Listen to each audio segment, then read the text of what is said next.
Hello students, मैं रजन वर्मा कृता coaching institute में आपका स्वागत है। स्टूडेंट्स, ये क्लास 10th का जो मैथमेटिक्स का 2025 822 बीएक्स कोड का क्वेश्चन पेपर है। ये यूपी बोर्ड 2026 के लिए बहुत ही ज़्यादा इंपॉर्टेंट क्वेश्चन पेपर है।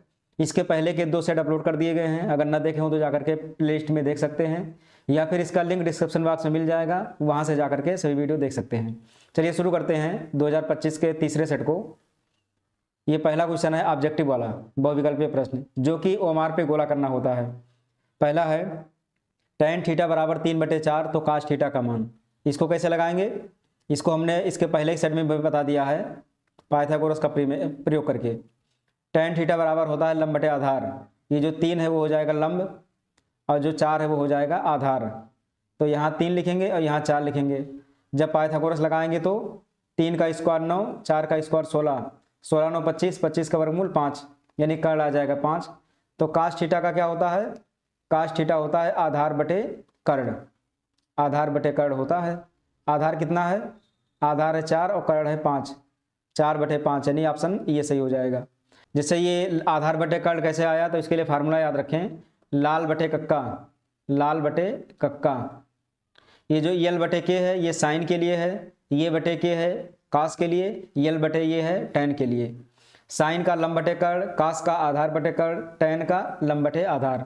ऐसे कासेक का निकालना चाहे इसका उल्टा हो जाएगा, सेक का कास का उल्टा हो जाएगा, काट के लिए टैन का उल्टा हो जाएगा। दूसरा क्वेश्चन, एक पासे को एक बार फेंका जाता है तो एक सम संख्या आने की प्रायिकता। पासे को फेंकेंगे तो 1 आएगा, 2 आएगा, 3 आएगा, 4 आएगा, 5 आएगा, 6 आएगा। ये टोटल कंडीशन है 1 2 3 4 5 6। तो बटे के नीचे 6 लिखेंगे। सम संख्या, सम संख्या इसमें 2 है, 4 है और 6 है, यानी कितनी संख्याएं हो गई? 3। तो 3 कर्नम 3, 3 दूनी 6, प्रायिकता आ गया 1/2। कौन सा ऑप्शन सही है? Option B. तीसरा क्वेश्चन, निम्नांकित बारंबारता बंटन का माध्यक, माध्यक वर्ग बताना है, यानी मीडियन। इसमें मीडियन वर्ग बताना है। तो इसका क्वेश्चन हम पहले ही बता चुके हैं, पहले सेट में भी आ चुका है ये। तो मीडियन कैसे निकालते हैं? संचयी बारंबारता से। ये 7 है, 7 को लिखेंगे, 7 में 8 जोड़ेंगे तो 8 7 15 आएगा, 15 में 15 जोड़ेंगे तो 30 आएगा, 30 में 10 जोड़ेंगे तो 40 आएगा, 40 में 5 जोड़ेंगे तो कितना आएगा? 45। अब 45 का आधा कर देना है, तो कितना आएगा 45 का आधा? 2 दूनी 4, 2 दूनी 4, 1 5, यानी कि 22.5। 22.5, 22.5 किस ग्रुप में आएगा? 22.5 किस ग्रुप में आएगा? 15 तो कम है, तो 15 से ज़्यादा 30 वाले में आएगा, यानी इसका जो वर्ग होगा वो 20 से 30 हो जाएगा। मध्य का वर्ग 20 से 30, ऑप्शन सी सही होगा। तो बहुत ही सिंपल क्वेश्चन है, संचयी बारंबारता निकाल लेंगे, आराम से आ जाएगा। अब बहुलक वर्ग बताना है, तो ये तो और भी आसान है। बहुलक में जो बारंबारता दिया है उसमें सबसे ज़्यादा बार जो आया है, तो 2 कम है, 7 कम है, 11 सबसे ज़्यादा है। सबसे अधिक 11 है, 8 6 से सभी से 11 ज़्यादा है। तो इसका जो वर्ग होगा वो कौन सा होगा? 10 से 15, 10 से 15, ऑप्शन डी। बहुलक वाला बहुत आसान होता है, जो बहुत बार आया है वही बहुलक। पांचवा क्वेश्चन, निम्नलिखित में से कौन सी किसी घटना की प्रायिकता नहीं हो सकती? इसमें प्रायिकता कौन सा नहीं हो सकता है? तो ध्यान रखें कि अगर टोटल घटना घट रही है तो एक ये हो सकता है, 1/2, यानी 2 में से 1 घटना घटित हुआ, ये भी प्रायिकता हो सकता है। 1/3 भी हो सकता है, क्योंकि 3 घटनाएं हैं, 3 में से 1 घटना घटित हो गई, लेकिन नेगेटिव में प्रायिकता नहीं हो सकता, तो ऑप्शन बी सही हो जाएगा इसका। ये सभी ऑप्शन गलत हो जाएंगे, ऑप्शन बी सही हो जाएगा। 3 काटिए बराबर 4, तो 1 - tan स्क्वायर बटे 1 + tan स्क्वायर का मान। तो यहाँ से हम tan का मान निकाल लेंगे। हमारे पास है काट ये बराबर 4/3, ये 3 बटे के नीचे लाएंगे तो 4/3 हो जाएगा। इसको जब tan ये लिखेंगे तो क्या बनेगा? तो tan काट का उल्टा होता है, तो ये हो जाएगा 3/4। अब यहाँ मान रख दें हम, तो 1 - tan स्क्वायर, tan ए का मान कितना रखेंगे? 3/4, 3/4 का स्क्वायर कर देंगे, अब बटे में 1 प्लस ये करेंगे 3/4 का स्क्वायर, कितना आएगा? तो 1 - 3 का स्क्वायर 9, 4 का स्क्वायर 16, और बटे में 1 + 3 का स्क्वायर 9, 4 का स्क्वायर 16। 16 का नम 16 में से 9 गया 7, ये 7/16 बना। 16 का नम 16 9 25, ये 25/16 बना। 16 से 16 कट गया, आया कितना? 7/25, 7/25 आ गया, ऑप्शन ये। आगे बढ़े हम, ये 7वां नंबर क्वेश्चन है। cos 60 का मान, cos 60 का मान क्या होता है? तो cos 60 का मान याद करने का तरीका क्या है? cos 60 का मान वैसे तो 1/2 होता है, ऑप्शन सी, पर याद करने का हम तरीका बता रहे हैं। साइन का भी और cos थीटा का भी और tan का भी, सभी का हम बता रहे हैं तरीका इसका। तो साइन का या फिर cos थीटा आ जाए या फिर tan थीटा आ जाए, बाकी तो इसके उल्टे हो जाएंगे। तो इसको हम बता रहे हैं पूरा तरीका आज।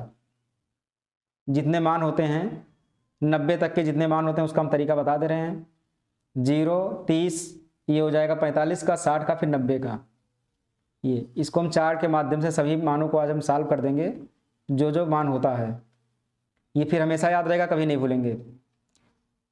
जैसे पहले आता है 0 अंश का मान, फिर आता है 30 अंश का मान, फिर आता है 60 अंश का मान, 45 अंश का मान, फिर आता है 60 अंश का मान, फिर आता है 90 अंश का मान।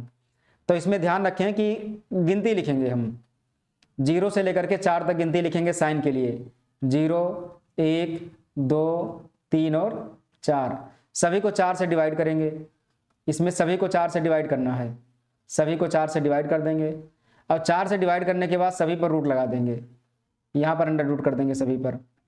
अब अंडर रूट करने के बाद में जो मान आएगा वही सभी का मान हो जाएगा। तो अब मान क्या क्या मिला हमको? 0/4 ये हो गया 0, 1/4 1 का वर्गमूल 1, 4 का वर्गमूल 2, 2 का नम 2, 2 दूनी 4, 1 का वर्गमूल 1, 2 का वर्गमूल √2, ये 3 का वर्गमूल अंडर रूट 3, 4 का वर्गमूल 2, ये कट जाएगा तो आएगा 1। अब साइन 0 अंश का मान 0, साइन 30 अंश का मान 1/2, साइन 45 का मान 1/√2, साइन 60 का मान √3/2, साइन 90 का मान 1।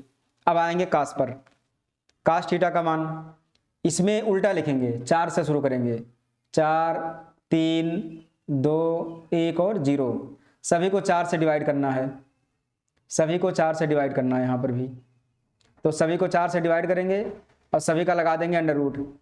ये जो ट्रिक है ये हर जगह काम आएगा, जितने भी सेट होंगे सभी सेट में सॉल्व नहीं कराएंगे हम, इस सेट में सॉल्व करा दे रहे हैं। अब इसका मान लिखेंगे, कितना कितना आएगा? 4 का नम 4, 4 का नम 4, इसका मान आया 1, ये आ गया अंडर रूट 3/4 का वर्गमूल 2, ये 2 का नम 2, 2 दूनी 4, 1/√2 आ गया, ये आ गया 1/2, और ये आ गया 0। अब tan का, इसे tan के लिए क्या करते हैं? tan के लिए हमको मान लिखना होगा 0, 1, 2, 3 और 4। जो साइन का ऊपर वाला भाग है उसको हम लिखेंगे tan के ऊपर। अब tan का मान क्या होता है? साइन बटे कास, तो कास का जो ऊपर वाला मान है उसको हम भाग कर देंगे, यानी उसी से भाग कर देंगे। तो 4 से भाग करेंगे, 3 से भाग करेंगे, 2 से भाग करेंगे, 1 से भाग करेंगे और 0 से भाग करेंगे। इन सभी का वर्गमूल कर देंगे, यानी साइन का ऊपर वाला भाग यानी अंश का और कास का अंश वाला भाग से भाग कर देंगे बस। कितना मान आएगा? इस मान को लिखेंगे हम, यहाँ 0 मिलेगा, यहाँ 1/√3 मिलेगा, यहाँ पर 1 मिलेगा क्योंकि 2 से 2 कट जाएगा, यहाँ अंडर√3 मिलेगा और यहाँ पर इनफाइनाइट मिलेगा। तो इतने मान हो गए साइन कास tan के। अगर कासेक का निकालना हो तो ये पलट जाएगा, सेक का निकालना हो तो कास वाला मान पलट जाएगा, अंश का हर का अंश। tan का निकालना हो तो ये सभी मान पलट जाएंगे। तो अब ध्यान रखिए कास 60 का मान क्या होगा? ये 60 यहाँ पर है और कास यहाँ पर है, तो कास 60 का मान 1/2। अब आसानी से कोई भी क्वेश्चन लगा सकते हैं। अगला क्वेश्चन, 1 + cot² थीटा बटे 1 + tan² थीटा। तो 1 + cot² थीटा का फार्मूला होता है cosec² थीटा, अब बटे tan का होता है sec² थीटा। तो कासेक को बटे में लिखेंगे तो क्या होगा? साइन में चेंज करेंगे तो ये बनेगा 1/sin² थीटा। सेक को लिखेंगे तो 1/cos² थीटा बनेगा। cos² थीटा ऊपर चला जाएगा, तो ऊपर जाएगा तो बनेगा cos² थीटा बटे sin² थीटा बटे नीचे हो जाएगा। तो cos बटे साइन क्या बना? काट, स्क्वायर है तो स्क्वायर लगा देंगे, तो ये बना cot² थीटा, यानी कि ऑप्शन डी बन गया। आगे बढ़ेंगे, ये अगला क्वेश्चन है, यदि एलसीएम 35, 63 बराबर 315, तो एचसीएफ बताना इसका। तो हम फार्मूला बता चुके हैं कि एलसीएम गुणे एचसीएफ या एचसीएफ गुणे एलसीएम, पहले कुछ भी लिखें, बराबर पहली संख्या गुणे दूसरी संख्या। तो एलसीएम कितना दिया हुआ है? 315 दिया है, तो यहाँ रख देंगे 315। एचसीएफ हमको बताना है, इसको ऐसे रहने देंगे। पहली संख्या 35 है, दूसरी संख्या 63 है, तो 35 गुणे 63। अब ये एचसीएफ बराबर क्या मिलेगा हमको? ये मिलेगा 35 गुणे 63, अब बटे में क्या आ जाएगा? 315। इसको कैंसिल कर देंगे, यानी काट देंगे। तो 5 × 30, 5 × 15, 5 × 35, 7 से काटेंगे 7 × 9 = 63, मतलब आ गया 63/9, यानी 9 सतह 63, तो कितना आ गया 7 आ गया। ऑप्शन बी सही है। अगर इतना लंबा ना करना चाहें, अगर ये नियम पूछता है लॉन्ग वाले में, मतलब विकल्प में नहीं पूछता है, तो हमको यही तरीके से लगाना होगा। अगर ये विकल्प में पूछा है तो विकल्प में हम जैसे भी लगा पाएँ, शॉर्टकट से शॉर्टकट आराम से लगा सकते हैं। तो डायरेक्ट भी हम 35-63 का एचसीएफ ले सकते हैं, क्योंकि विकल्प में है, विकल्प में हमको लगा के दिखाना है नहीं। तो इसको डायरेक्ट हम 7 से काट देंगे, 7×5 = 35, 7×9 = 63, तो इसका एचसीएफ क्या आ जाएगा 7। अगर डायरेक्ट लगाना चाहे तो 7 हो जाएगा, अगर ये लंबी विधि लगाना चाहे तो ये होगा। अगला क्वेश्चन, संख्याओं 12, 15, 21 का एलसीएम, इसको डायरेक्ट एलसीएम ले लें। 12, 15, 21 किससे कटेगा? ये कटेगा 2 से, तो 2 छक 12, 15 नहीं कटेगा, 21 नहीं कटेगा। फिर 2 से काट देंगे, तो 2 तिहाई 6, 15 नहीं कटेगा, 21 नहीं कटेगा। अब 3 से काटेंगे, 3 का नम 3, 3 × 5 = 15, 3 × 7 = 21। अब इसको काटेंगे 5 से, तो 1, अब 7 नहीं कटेगा। अब इसको 7 से काट देंगे, तो ये भी 1 हो गया। सभी को गुणा करेंगे तो कितना आएगा? ये 7 × 5 = 35, 35 दूना 70, 70 × 3 दूनी 6, 70 × 6, 6 × 7 = 42, कितना आ गया? 420। ऑप्शन डी सही हो जाएगा। √2 और 2 - √2 का गुणनफल, कह रहा कि √2 और 2 - √2 का गुणनफल क्या होगा? तो इसको गुणा करके देखते हैं। इसको इससे गुणा करेंगे तो आ जाएगा 2√2, अब माइनस √2 का √2 से गुणा करेंगे, क्या मिलेगा? 2 मिलेगा। ये 2 कॉमन करेंगे तो बन जाएगा √2 - 1, तो कोई फायदा होगा नहीं, यानी कि अपरिमेय ही आएगा ये। अगर ये अपरिमेय को अपरिमेय से गुणा करेंगे या अपरिमेय को परिमेय से गुणा करेंगे तो अपरिमेय ही आएगा। ये परिमेय कब आएगा? जब दोनों मान सेम सेम होंगे। तो ऑप्शन ये सही हो जाएगा, अपरिमेय संख्या। परिमेय नहीं होगा इसका, पूर्णांक भी नहीं होगा, उपयुक्त में से कोई नहीं, तो ऑप्शन ये सही है। अगला क्वेश्चन है, बिंदुओं 2, 3 और 4, 1 के बीच की दूरी, तो दूरी का सूत्र लगा देंगे। d =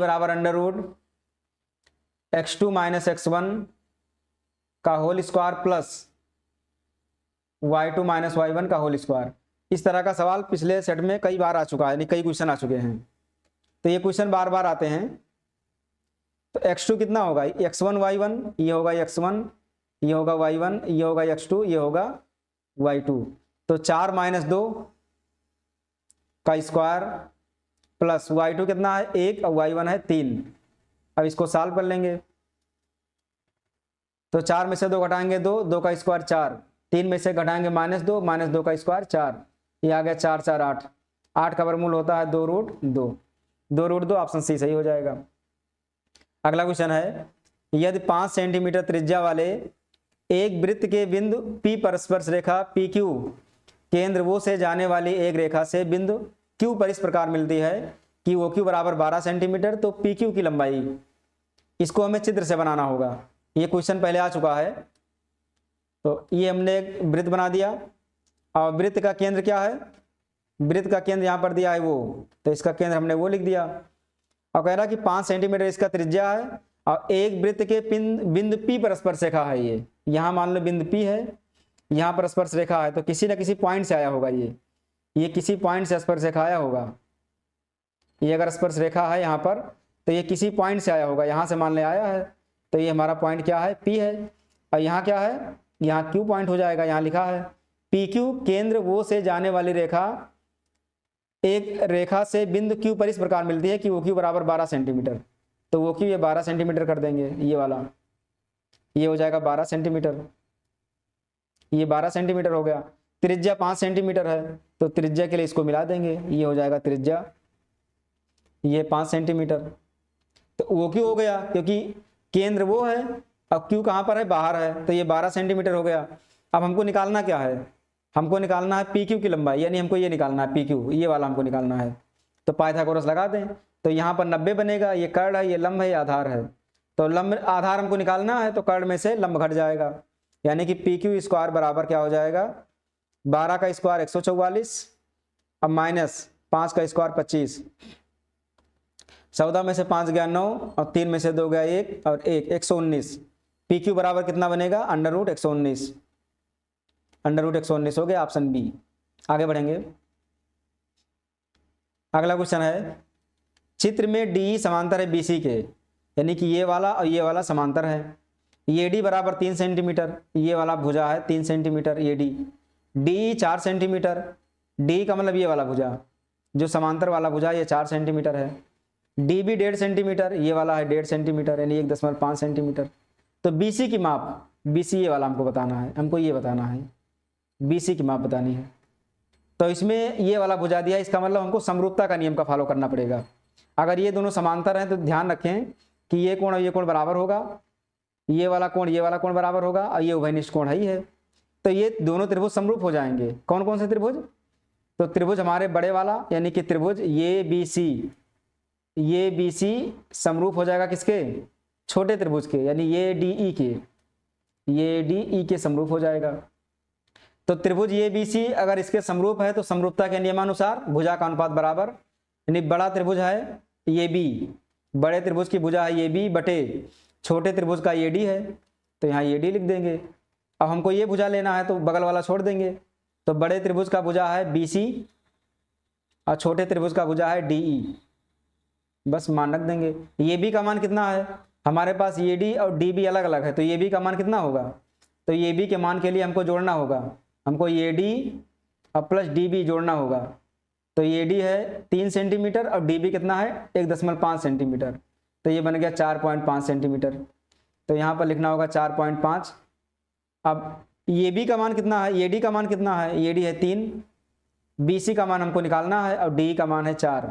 अब इसी को सॉल्व करेंगे, 3 से कट जाएगा ये, तो 3 का नम 3, 3 × 5 = 15, यानी बी सी का मान आ गया 15 × 4, 1.5 × 4, तो बी सी बराबर कितना हो गया? 15 × 4 = 60, यानी 6.0 सेंटीमीटर। ऑप्शन डी सही हो जाएगा।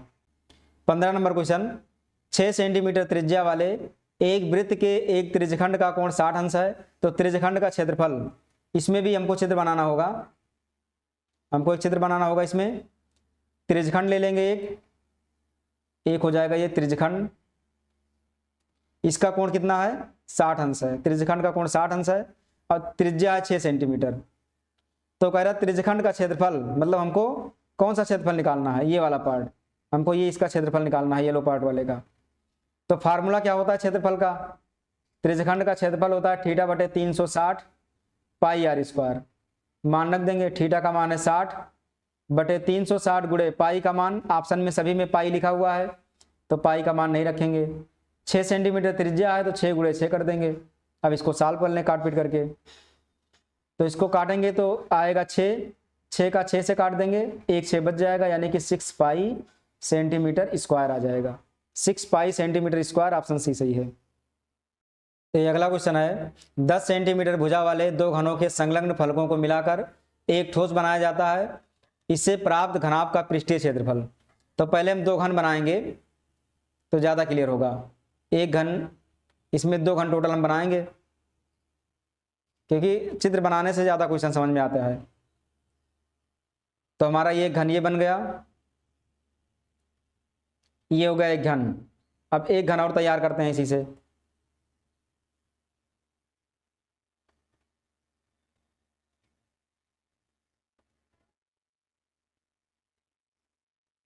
एक घन और तैयार हो गया। अब इन दोनों घनों को जोड़ देंगे। ये हमने इनके दोनों घनों के फलकों को हमने जोड़ दिया, ये हमने जोड़ दिया। देखिए 2 घन है, दोनों घनों के फलकों को हमने जोड़ दिया। इसमें भुजा है 10 सेंटीमीटर, तो ये भुजा 10 सेंटीमीटर, ये भी भुजा 10 सेंटीमीटर, ये भी भुजा 10 सेंटीमीटर, लेकिन ये कितना हो जाएगा? ये भी 10 सेंटीमीटर। तो ये टोटल मिलकर के 20 सेंटीमीटर हो गया, यानी जो इसकी लंबाई है वो बढ़ गई। ये लंबाई इसका 20 सेंटीमीटर हो गया। लंबाई 20 सेंटीमीटर, चौड़ाई 10 सेंटीमीटर, ऊंचाई कितना है? 10 सेंटीमीटर। अब इसका हमें पृष्ठीय क्षेत्रफल निकालना है घनाभ का, तो लिख देंगे पृष्ठीय क्षेत्रफल। पृष्ठीय क्षेत्रफल क्या फार्मूला होता है? 2 गुणे लंबाई गुणे चौड़ाई, यल गुणे बी, प्लस चौड़ाई गुणे ऊंचाई और प्लस ऊंचाई गुणे लंबाई, ये फार्मूला होता है। इसी में मान रख देंगे। लंबाई कितना है? 20, चौड़ाई कितना है? चौड़ाई है 10, चौड़ाई है 10, ऊंचाई है 10, ऊंचाई है 10, लंबाई है 20। अब इसी को सॉल्व करेंगे तो 20 2 200, 10 2 100 और 20 2 200, कितना आएगा टोटल? 200 200 400, 400 100 500, 500 दूना 1000, तो 1000 सेंटीमीटर स्क्वायर आ गया। ऑप्शन डी सही है, 1000 सेंटीमीटर स्क्वायर। 17 नंबर क्वेश्चन है, द्विघात बहुपद 6x अगला क्वेश्चन है द्विघात बहुपद 6x² माइनस 3 माइनस 7x के शून्यक, इसके शून्यक बताने हैं। तो गुणनखंड कर लें, तो 6x², 7x को पहले लिख देंगे और माइनस 3 को बाद में, अब बराबर 0 कर देंगे क्योंकि हमें शून्यक निकालना है। तो 6 × 18, 18 का गुणनखंड करेंगे कि यहाँ पर माइनस है, 18 गुणनखंड करेंगे घटाने पर -7 आ जाए। तो 9 दूनी 18, 9 में से 2 गया 7। तो 6x² माइनस 9x, चूँकि माइनस में लाना है हमको तो बड़ा वाला माइनस रखेंगे, और 9 दूनी 18 तो प्लस 2x माइनस 3 बराबर 0। तो इसमें 3x कॉमन है तो कितना बचा 2x माइनस 3, अब प्लस 1 कॉमन है तो कितना बचा 2x माइनस 3 बराबर 0। 2x माइनस 3 कॉमन हो जाएगा तो क्या बचा 3x प्लस 1 बराबर 0।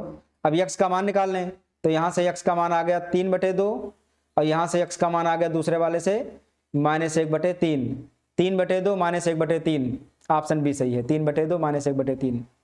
चाहो तो मान रख करके सेटिस्फाई भी करा सकते हैं, अगर 3/2 रखेंगे तो 0 आना चाहिए, -1/3 रखें तो भी 0 आना चाहिए। तो ये भी तरीका है, पर कोई दिक्कत नहीं है, गुणनखंड करेंगे ज़्यादा ठीक है। अगला क्वेश्चन है रैखिक समीकरण युग 4/3x प्लस 2y बराबर 8, 2x प्लस 3y बराबर 12 के हलों की संख्या, इसके हलों की संख्या बताना है। तो उसके फार्मूले होते हैं, तो हम सभी फार्मूले लिख दे रहे हैं। 3 फार्मूले इसके हैं, तीनों फार्मूलों को लिख देंगे हम। a1/a2 is not equal to b1/b2, ये पहला कंडीशन होगा। दूसरा कंडीशन है a1/a2 बराबर b1/b2 और ये बराबर नहीं है c1/c2 के। इसमें ध्यान दें कि c1 c2 से कोई मतलब नहीं होगा पहले वाले में। अब तीसरा है a1/a2 equal to b1/b2 equal to c1/c2। ये 3 कंडीशन हैं और तीनों के अलग अलग मान होते हैं। क्या होते हैं तीनों के? तीनों के 3 कंडीशन होते हैं। हम तीनों के तीनों कंडीशन लिख दे रहे हैं यहाँ पर। ये पहला अगर a1/a2 और b1/b2 अगर बराबर नहीं है तो समझ जाए कि ये प्रतिच्छेदी होगा, ये प्रतिच्छेदी होगा। अगर ये पहला बराबर है दूसरा बराबर नहीं है तो समझ जाए कि ये समांतर होगा, दोनों रेखाएं समांतर होंगी।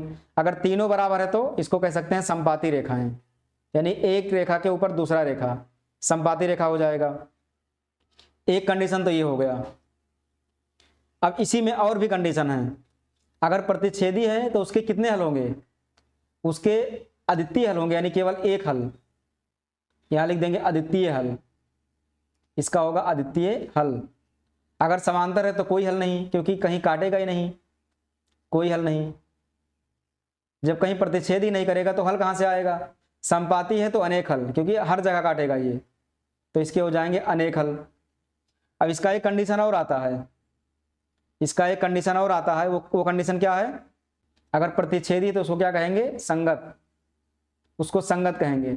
अगर कहीं मिल नहीं रहा यानी समांतर है तो इसको असंगत कहेंगे, क्योंकि कहीं प्रतिच्छेद कर नहीं रहा ये। अगर समपाती है तो ये भी संगत होगा, क्योंकि हर जगह मिल रहा है ये। तो इसके इतने कंडीशन होते हैं। अगर इसका चित्र बनाना चाहें तो वो भी बना सकते हैं, फिगर को हम ही बना दे रहे हैं। प्रतिच्छेदी का मतलब एक रेखा इसे, दूसरा रेखा इसे, ये प्रतिच्छेद कर रहा है। समांतर का मतलब ऐसे रेल की पटरी की तरह।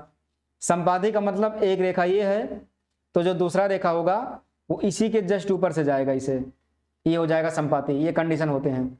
अब क्वेश्चन देखते हैं हम।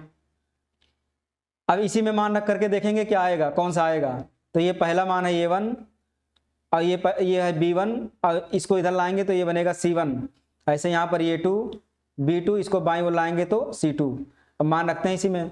तो a1/a2 यानी 4/3। अब बटे में क्या है? a2 का मान 2 है तो यहाँ 2 लिख देंगे। इसको सॉल्व करेंगे तो 3 नीचे आ जाएगा, तो 4 कितना बनेगा? 6। 2 तिहाई 6, 2 दूनी 4, मतलब 2/3 बन गया। अब b1/b2 यानी कि 2 कितना होगा? 3। ये भी हो गया 2/3, यानी ये दोनों तो बराबर हो गए। अभी ये दोनों तो बराबर हो गए। तीसरा 8 बाएं वाला बाईं ओर आएगा तो -8 और c2 बाईं ओर आएगा तो -12। माइनस माइनस कट गया, 4 दूनी 8, 4 3 12, कितना आ गया? 2/3। ये देखिए इसमें तीनों बराबर आ गया, 2/3 2/3 2/3, तीनों मान बराबर हो गया। तो बराबर के लिए कौन कंडीशन होगा? संपाती, यानी तीसरा कंडीशन। संपाती माने अनेक हल, अनेक हल यानी संगत। तो कहाँ पर होगा, केवल एक नहीं, अनंत नहीं, हाँ अनंत वाला होगा, अनेक हल, ऑप्शन बी सही है। अनेक हल का मतलब अनंत हल, अपरिमित रूप से अनेक हल। 19 नंबर क्वेश्चन देखेंगे हम। 19 है, द्विघात समीकरण 3x square minus 4√3x plus 4 equal to 0 का विविध कर डी निकालना इसमें। तो डी बराबर formula B square minus 4ac। B का मान क्या होगा, 4√3 माइनस में इसका स्क्वायर कर देंगे, -4, ये की जगह 3 है और सी की जगह कितना है, 4 है, इसको गुणा कर देंगे। अब 4 चौक 16, 4 का स्क्वायर 16 बनेगा, 16 3 48, 4 थे 12 चौक 48, 48 में से 48 घटेगा 0, विविध कर इसका 0 आ गया, ऑप्शन सी सही है। 20 नंबर 3 प्लस √2, 3 प्लस 2√2, 3 प्लस 3√2 का सारवंतर होगा। सारवंतर माने डिफरेंस, तो दूसरे में से पहले को घटा दें, तो 3 प्लस √2 में से क्या घटाएंगे हम, 3 घटा देंगे, तो 3 से 3 कट गया, क्या आ गया, √2 आ गया, यानी ऑप्शन डी सही है। ऐसे चाहो तो तीसरे में से दूसरा घटा देंगे तो भी वही मान आएगा, √2। आगे बढ़ेंगे। अब आ गया खंड बा, यानी डिस्क्रिप्टिव वर्णनात्मक क्वेश्चन आ गया। अभी तक ऑब्जेक्टिव था जो कि ओएमआर शीट पर गोला करना था, अब है वर्णनात्मक। सभी खंड कीजिए। पहला क्वेश्चन है, सिद्ध कीजिए कि 6√3 अपरिमेय संख्या है। 6√3 अपरिमेय सिद्ध करना है, तो इसके पहले वाले वीडियो में हम कंडीशन बता चुके हैं कैसे सिद्ध किया जाएगा। तो पहला काम करते हैं कि 6√3 बराबर मानते हैं P/Q, जो कि क्या है, परिमेय संख्या है, इसको मानेंगे परिमेय संख्या है, यहां लिख देंगे माना परिमेय संख्या।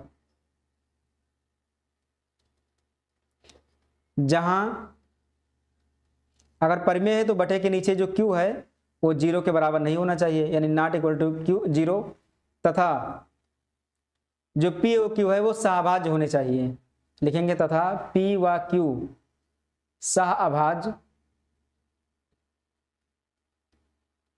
सहअभाज्य पूर्णांक हैं, सहअभाज्य पूर्णांक हैं, ये होना चाहिए। मतलब इसका अगर HCF निकालें तो एक आए, इसके अलावा कोई मान ना आए, तो ये होगा इतना। अब दूसरा कंडीशन क्या करेंगे, 6 को ले आएंगे P/Q के पास, यहाँ √3 आएगा बराबर P/6 नीचे आ जाएगा तो हो जाएगा 6Q, ये इतना बन गया। अब इसमें कुछ नहीं करना, सिर्फ भाषा लिखना है हमको बस। चूंकि क्या लिखेंगे, जो हमने P और Q माना है, चूंकि P और Q पूर्णांक हैं, और वो भी कौन से पूर्णांक हैं, सहअभाज्य, पर पूर्णांक लिख दें ज़्यादा ठीक रहेगा, पूर्णांक हैं, इसलिए जो ये आया है हमारे पास P/6Q, इसलिए P/6Q क्या है, ये परिमेय संख्या है, एक परिमेय संख्या है, एक परिमेय संख्या है। परिमेय संख्या क्यों हो जाएगा, क्योंकि हमने यहाँ P/Q को परिमेय माना था, और जब 6 यहाँ आ जाएगा बटे के नीचे तो ये पूरा परिमेय हो जाएगा, और जब पूरा परिमेय होगा तो उसके बराबर जो √3 है वो भी परिमेय होगा। लिख देंगे अतः √3 भी परिमेय होगा, ये भी परिमेय हो जाएगा, इसकी वजह से √3 भी परिमेय होगा। लेकिन यहाँ लिखेंगे परंतु इससे इस तथ्य का विरोधाभास प्राप्त होता है। लिखेंगे यहाँ परंतु इससे इस तथ्य का, ये विरोध कर रहा है, विरोधाभास प्राप्त होता है, विरोधाभास प्राप्त होता है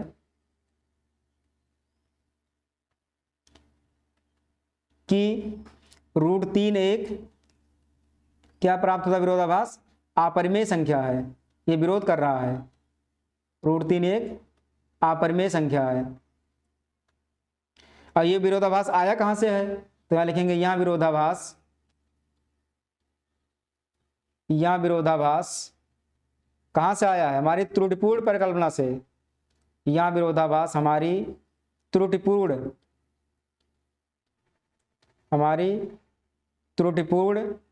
परिकल्पना से प्राप्त हुआ है, जो हमने माना शुरुआत में परिमेय, त्रुटिपूर्ण परिकल्पना से प्राप्त हुआ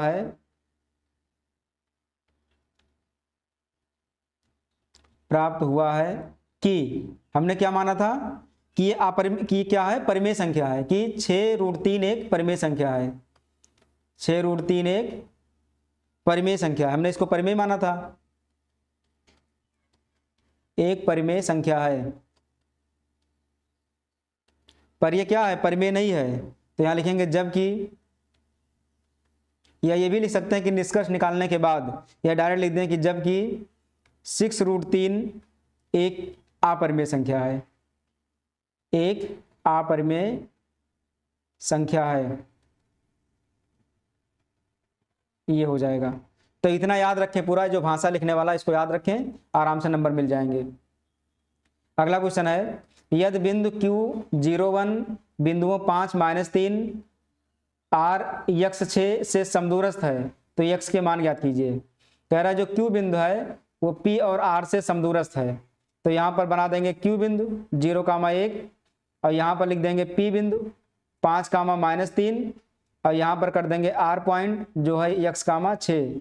अब इससे समदूरस्थ है, यानी इस Q पॉइंट से दोनों समदूरस्थ हैं। ये समदूरस्थ का मतलब क्या होता है, बराबर दूरी पर, यहाँ से यहाँ तक की दूरी यानी P से Q की दूरी और R से Q की दूरी बराबर है, तो लिख देंगे यहाँ चूंकि PQ बराबर QR, ये दोनों बराबर दूरी पर हैं, और जब बराबर दूरी पर हैं तो दूरी का सूत्र लगा देंगे हम।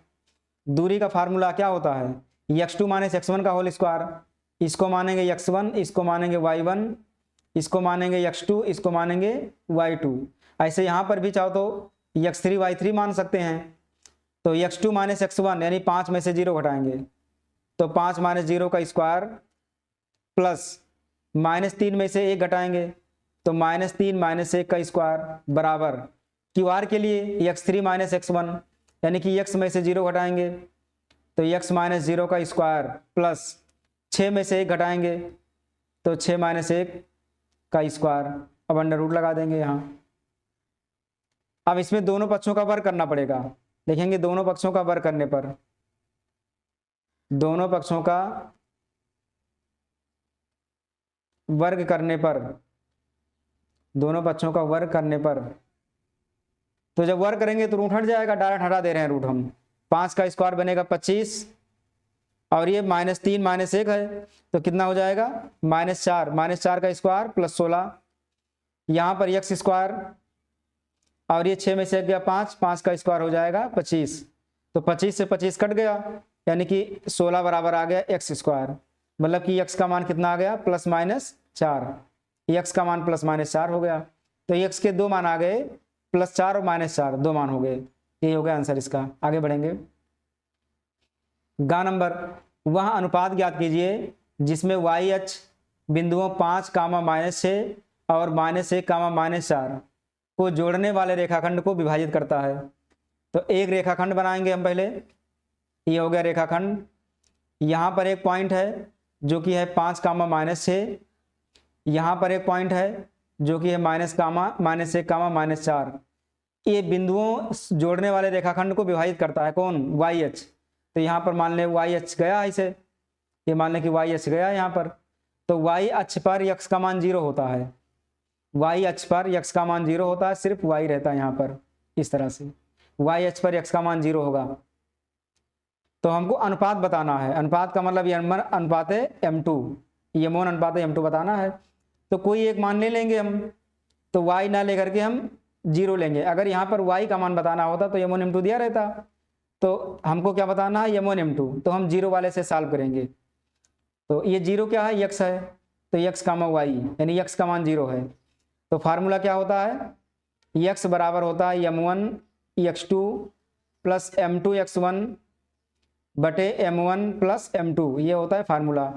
तो x का मान कितना है 0, m1 का मान m1 है, x2 का मान, अब मान रखेंगे x2 का, तो ये है x1 और ये है y1, ये है x2 और ये है y2, मान रख देंगे। तो x2 का मान है -1, यहाँ -1 लिखेंगे, m2 ऐसे लिखा रहने देंगे, x1 का मान कितना है 5 है, यहाँ 5 लिख देंगे, और बटे m1 प्लस m2 बटे 1 करेंगे कैंची गुणा, इस पूरे को 0 से गुणा करेंगे 0 बराबर इस पूरे को 1 से गुणा करेंगे तो -m1 प्लस 5m2, ये मिल गया।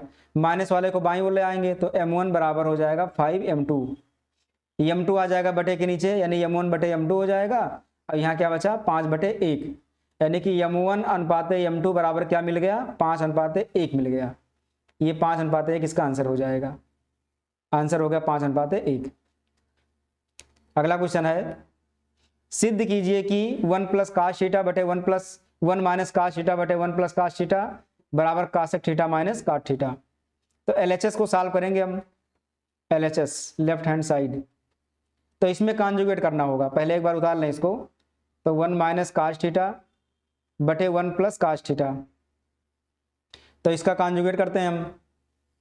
तो 1 - cos θ तो ऐसे रहेगा, अब बटे 1 + cos θ को भी ऐसे लिख देंगे और कॉन्जुगेट करेंगे हर का परमेकरण, तो 1 - cos θ बटे 1 - cos θ, ये हो गया। अब इसको गुणा करा देंगे, तो अंश वाले को गुणा नहीं कराएंगे क्योंकि 1 - cos θ 1 - cos θ है, तो इसको डायरेक्ट लिख दें 1 - cos θ का होल स्क्वायर, इसको डायरेक्ट लिख देंगे होल स्क्वायर बटे में 1 + cos θ 1 - cos θ, ये स्क्वायर माइनस बी स्क्वायर का सूत्र बन रहा है, तो 1 माइनस हो जाएगा cos स्क्वायर थीटा। अब इसको रूट लगा देंगे, ये है 1 - cos θ का होल स्क्वायर बटे 1 - cos स्क्वायर थीटा होता है साइन स्क्वायर थीटा। अब देखिए अंश वाले में भी स्क्वायर है, हर वाले में भी स्क्वायर है, रूट लगा है तो रूट स्क्वायर हट जाएगा, तो बचेगा 1 - cos θ अब बटे साइन थीटा।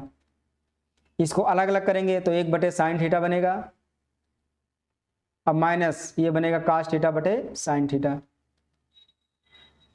अब साइन थीटा ऊपर जाएगा तो बनेगा cosec थीटा, और cos θ बटे साइन थीटा क्या बनता है cot थीटा।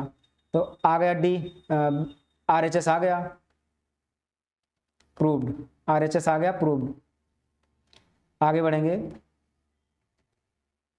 ये अगला क्वेश्चन है अंगा नंबर, त्रिज्या 14 सेंटीमीटर वाले एक वृत्त की एक जीवा केंद्र पर 120 अंश का कोण अंतरित करती है, संगत वृत्तखंड का क्षेत्रफल ज्ञात कीजिए। इसमें वृत्तखंड का क्षेत्रफल बताना है, तो चित्र बनाना होगा पहले, तो पहले त्रिज्यखंड बना देंगे क्योंकि त्रिज्यखंड से ही वृत्तखंड निकलेगा। ये हो जाएगा, और कितना कोण है कह रहा है 120 अंश का कोण अंतरित करती है। 14 सेंटीमीटर का त्रिज्या है, ये है त्रिज्या 14 सेंटीमीटर, ये भी हो जाएगा 14 सेंटीमीटर। एक वृत्त की एक जीवा केंद्र पर 120 अंश का कोण अंतरित करती है, तो जीवा कौन सा होगा ये वाला, ये हो जाएगा जीवा, और ये केंद्र पर अंतरित करता है कितना 120 अंश का कोण, 120 अंश का कोण बना रहा है केंद्र पर। तो संगत वृत्तखंड का क्षेत्रफल बताना है। वृत्तखंड इसमें से कौन सा है, वृत्तखंड ये वाला है, हमको ये वाला एरिया बताना है। तो इस एरिया को निकालने के लिए पहले हमको त्रिज्यखंड निकालना होगा, पहले हमको निकालना होगा त्रिज्यखंड।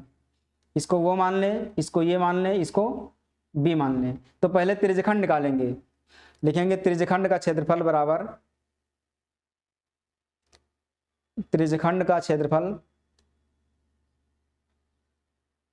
बराबर थीटा बटे 360, थीटा है 120 बटे 360 गुणे पाई आर स्क्वायर, पाई का मान रख देंगे 22/7, आर है 14 तो स्क्वायर है तो 2 बार लिख देंगे इसको। अब इसको काटेंगे, 0 से 0 कट गया, 12 का नम 12, 12 3 36, 7 का नम 7, 7 दूनी 14, अब कटेगा नहीं, तो 22 दूना 44 गुणे 14/3, इसको गुणा करा देंगे तो 14 चौका 56, 5 आया, 14 चौका 56, 56 और 5 61/3 सेंटीमीटर स्क्वायर।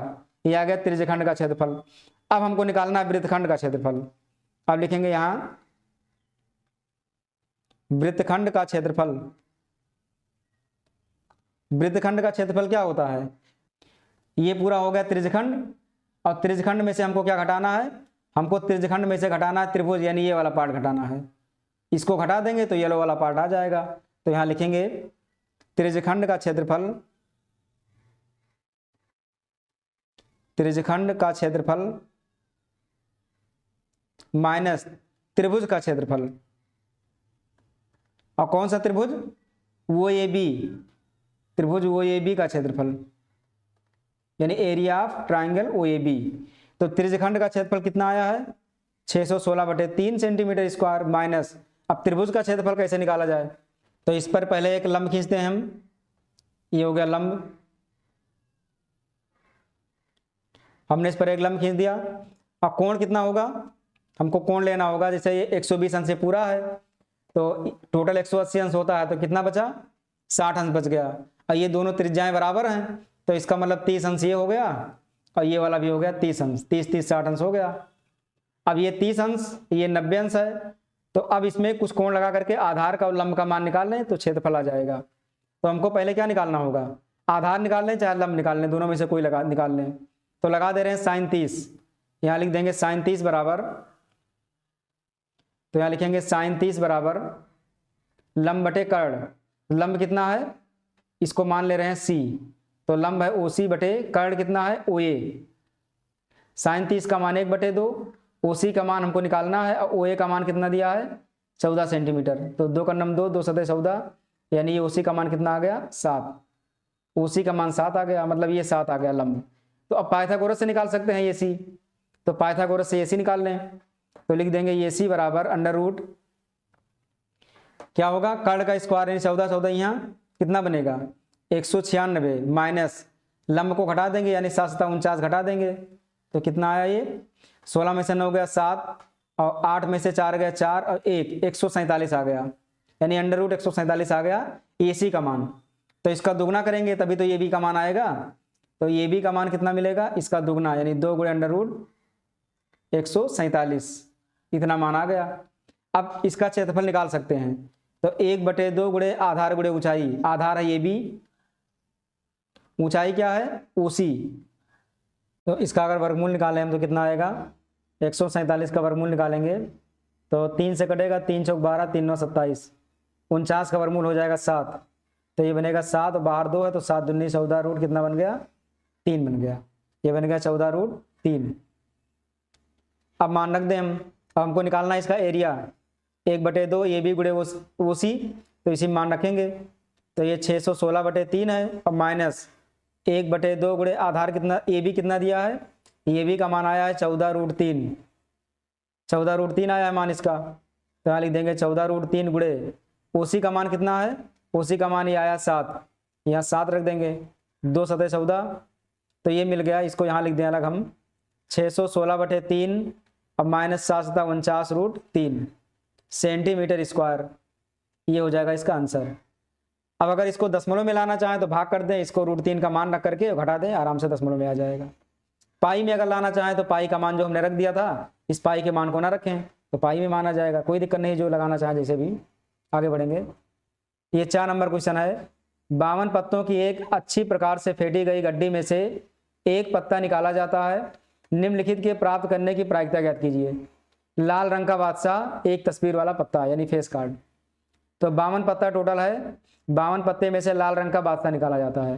तो ध्यान रखें कि जो बादशाह का पत्ता होता है वो 4 होता है, टोटल 4 पत्ता होता है, जिसमें से 2 होते हैं लाल और 2 होते हैं काले, यानी लाल और काला।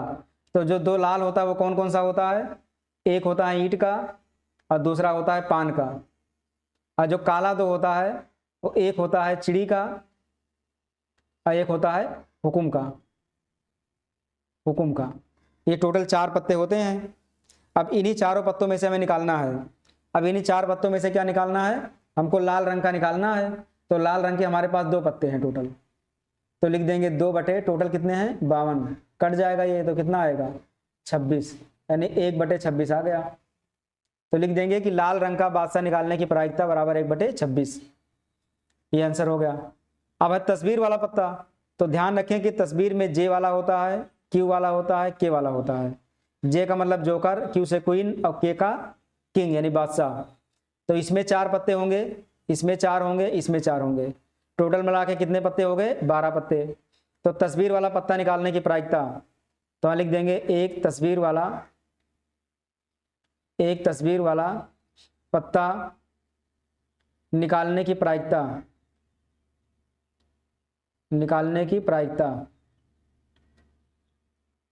तस्वीर वाला पत्ता निकालने की प्रायिकता कितना बन जाएगा, तो 12 पत्ते हैं तस्वीर वाले और टोटल कितने होते हैं 52, काट देंगे 4 × 12 और 4 × 4 4 × 12 यानी कि 3/13 आ गया, 3/13 आंसर होगा इसका। ये अगला क्वेश्चन है 2 नंबर, निम्नलिखित में से कोई 5 खंड हल कीजिए। इसमें 5 ही करने हैं पर हम यहाँ पर पूरा बता देंगे, लेकिन एग्जाम में सिर्फ 5 ही क्वेश्चन करने रहेंगे इसमें। पहला क्वेश्चन है 2.5 सेंटीमीटर त्रिज्या के एक वृत्त की 4 सेंटीमीटर लंबी एक जीवा PQ है, P और Q पर स्पर्श रेखा परस्पर एक बिंदु T पर प्रतिच्छेद करती हैं, तो TP की लंबाई ज्ञात कीजिए। तो पहले इसका हम डायग्राम बनाएंगे।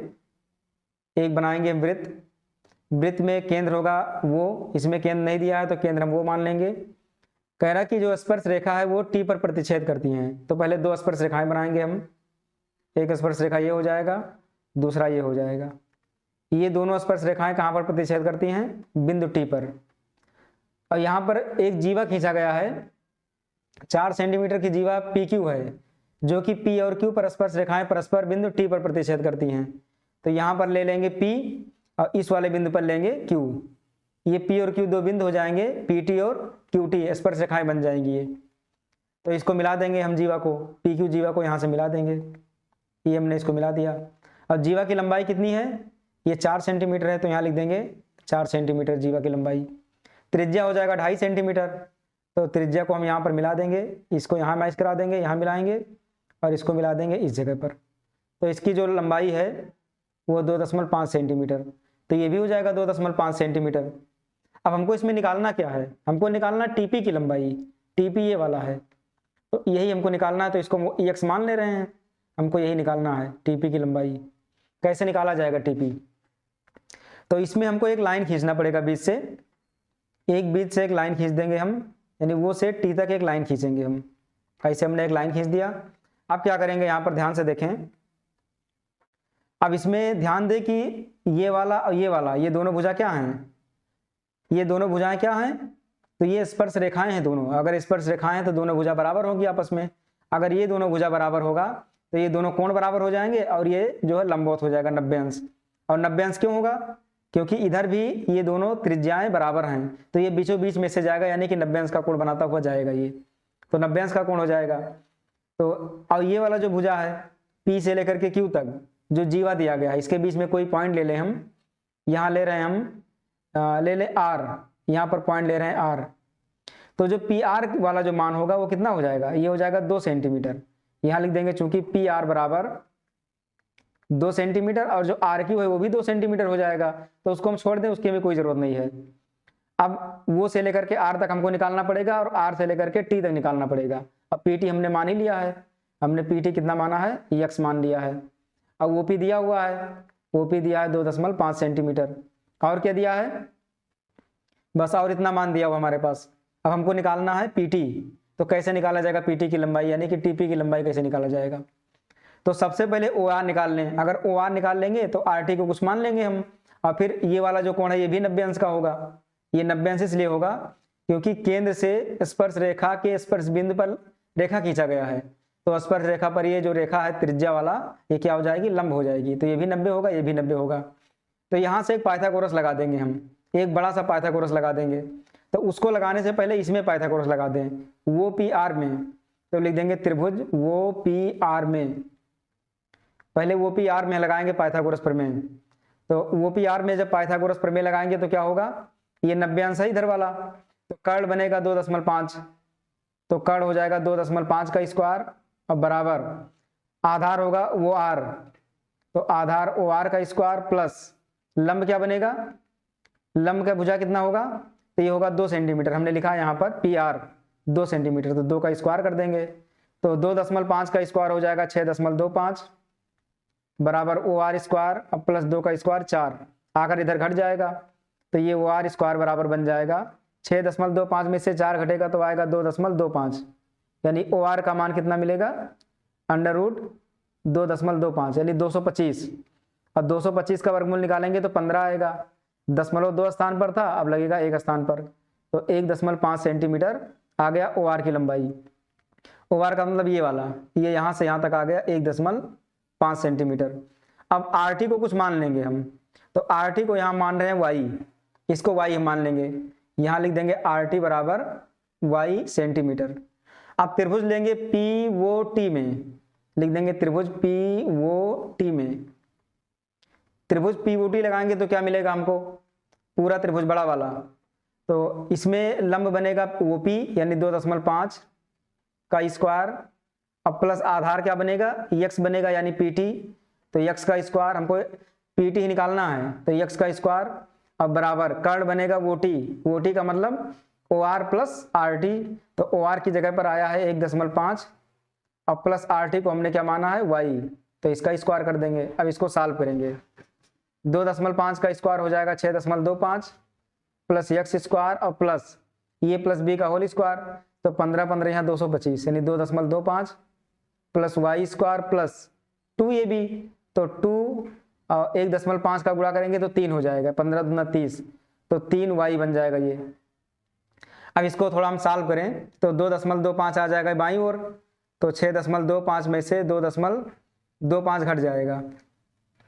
अब बराबर x square plus y square, x square को उधर भेज देंगे तो एक्स स्क्वायर माइनस में हो जाएगा ये, तो minus x square plus y square अब प्लस 3y, ये इतना बन गया।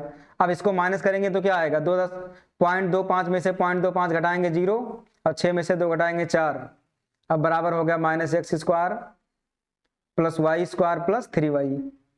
हमको कौन सा मान निकालना है, हमको इसमें मानना चाहिए x का, हमको x का मान चाहिए, तो x का मान कैसे निकालेंगे, इसको मानते हैं एक समीकरण, इसको हम एक समीकरण मान लें फर्स्ट नंबर।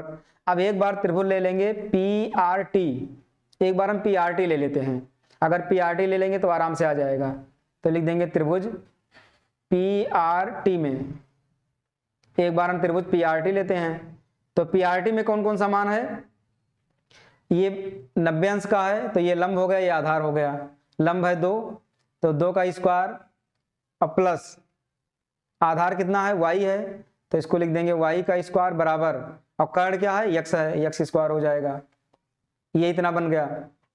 अब इसमें क्या करेंगे हमको यहाँ मान रखना होगा, तो x स्क्वायर को हमको क्या क्या इसमें काटना है, हम सोच रहे हैं कि x स्क्वायर y स्क्वायर को ही काट दें हम, तो x स्क्वायर को ले आएंगे बाईं ओर, तो ये हो जाएगा 2 दूनी 4, अब माइनस एक्स स्क्वायर अब प्लस वाई स्क्वायर बराबर क्या बनेगा 0, 4 को उधर भेज दें तो minus x square plus y square बराबर -4, ये इतना आ गया, इसको समीकरण 2 मान लें। अब देखें तो minus x square plus y square, और यहाँ पर भी है minus x square plus y square, तो लिखेंगे समीकरण 2 से minus x square plus y square का मान समीकरण 1 में रखने पर, या फिर अगर ऐसा ना लिखना चाहें तो समीकरण 1 व 2 को हल करने पर लिख दें, या समीकरण 1 में से समीकरण 2 को घटाने पर लिख दें, दोनों तरीके हैं। तो लिख देंगे समीकरण सेकंड का मान कहाँ रखेंगे, समीकरण फर्स्ट में रखने पर,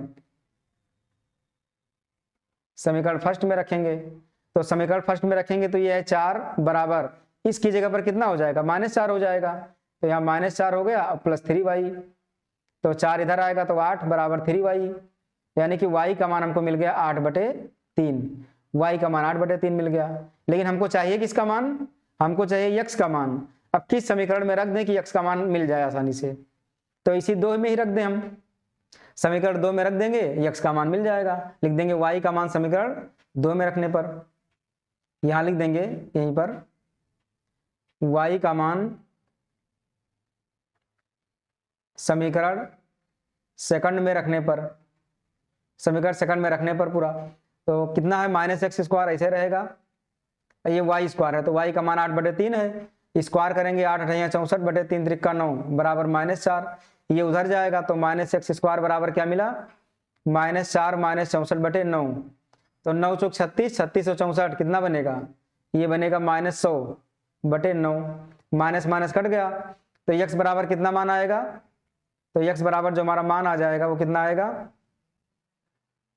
यहाँ लिख देंगे हम x बराबर आ जाएगा, ये स्क्वायर है तो यहाँ रूट लग जाएगा, तो 100 का वर्गमूल 10 और 9 का वर्गमूल 3, तो x का मान आ गया 10/3 सेंटीमीटर, यही हो गया आंसर हमारा 10/3 सेंटीमीटर। थोड़ा लॉन्ग क्वेश्चन था ये, 4 नंबर में है, तो आगे बढ़ेंगे अगले क्वेश्चन की तरफ। ये खा नंबर क्वेश्चन है, चित्र में डी समांतर AC कहाँ पर है, ये DE ये वाला है, ये C ये वाला है, DE समांतर AC और DF समांतर AE, ये कहाँ पर है, DF यहाँ पर है, ये यहाँ पर है, तो सिद्ध कीजिए कि BF/FE ये कहाँ पर है, BF/FE, BF भुजा ये वाला है यहाँ से यहाँ तक, और FE कौन सा है, FE ये वाला भुजा है, और बराबर BE/EC, BE कौन सा है, BE ये वाला भुजा है, और EC कौन सा भुजा है, EC ये वाला भुजा है, तो हमको ये भुजा बटे ये भुजा बराबर ये भुजा बटे ये भुजा हमको करना है। अब ये कैसे आएगा, इसको लगाने का तरीका, तो जो जो इसमें दिया है वही वही हम त्रिभुज लेंगे, या जो समांतर दिया उसके हिसाब से त्रिभुज ले लें हम। तो यहाँ लिख देंगे चूंकि डी समांतर AC, ये कहाँ पर है, डी यहाँ पर है, AC यहाँ पर है, तो डी समांतर AC अगर लेंगे तो हमको क्या लेना होगा, ये BC बड़ा वाला त्रिभुज लेना होगा जिसमें डी समांतर AC हो, तो बड़ा वाला त्रिभुज लेंगे। तो जब कभी भी समांतर भुजा आ जाए त्रिभुज में तो उसमें थेल्स का प्रमेय लग जाता है, तो यहाँ लिख सकते हैं थेल्स के प्रमेय से, थेल्स के प्रमेय से, तो हमको यहाँ थेल्स का प्रमेय लगाना है। थेल्स का प्रमेय क्या होता है, भुजा का अनुपात बराबर होता है, तो यहाँ पर D है तो D के लिए लिखेंगे B/EC, D के लिए हमको लेना होगा B/EC, तो यहाँ लिखेंगे B/EC, क्योंकि जो D भुजा है, ये वाला D भुजा वो कहाँ तक आया है, E तक आया है, तो यहाँ B से लेकर के E तक लेंगे और फिर E से लेकर के C तक लेंगे, और बराबर में ऐसे यहाँ भी ये D से गया है तो हो जाएगा BD, D से गया है तो BD/D के बाद ये तक, यानी AD लिख दें इसको, BD/AD, इसको लिखेंगे समीकरण फर्स्ट। ऐसे दूसरा वाला लिया जाएगा, दूसरा दिया है DF समांतर AE, तो लिख देंगे चूंकि DF समांतर AE, ये तथा करके लिख दें यहाँ, अगर ये समांतर में है तब फिर क्या होगा, तो DF यहाँ पर है और यही कहाँ पर है, ये वाला भुजा है, तो हमको ये त्रिभुज लेना है, ये वाला यहाँ से लेकर के ये त्रिभुज लेना है हमको, इस त्रिभुज को लेंगे हम, और फिर ये वाला भुजा लेना है हमको, इस पूरे त्रिभुज को लेना है, फिर ये वाला भुजा लेना है। तो इसमें कौन कौन सा भुजा होगा, तो इसमें आएगा BF/FE, क्योंकि ये DF दिया गया है तो DF के लिए आएगा BF बटे क्या आएगा FE का मतलब ये वाला भुजा, क्योंकि थेल्स का प्रमेय लगेगा, अब बराबर यही लिया गया है, मतलब ये वाला, तो ये वाला भुजा और ये वाला, मतलब कि BD/AD, तो यहाँ लिखेंगे BD/AD, ये हो गया समीकरण सेकंड। अब समीकरण 1 और 2 को बराबर कर देंगे, या समीकरण 1 में से 2 को घटा देंगे, दोनों तरीके हैं। लिख देंगे समीकरण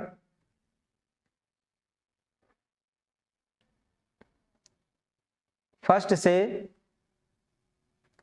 BD/AD का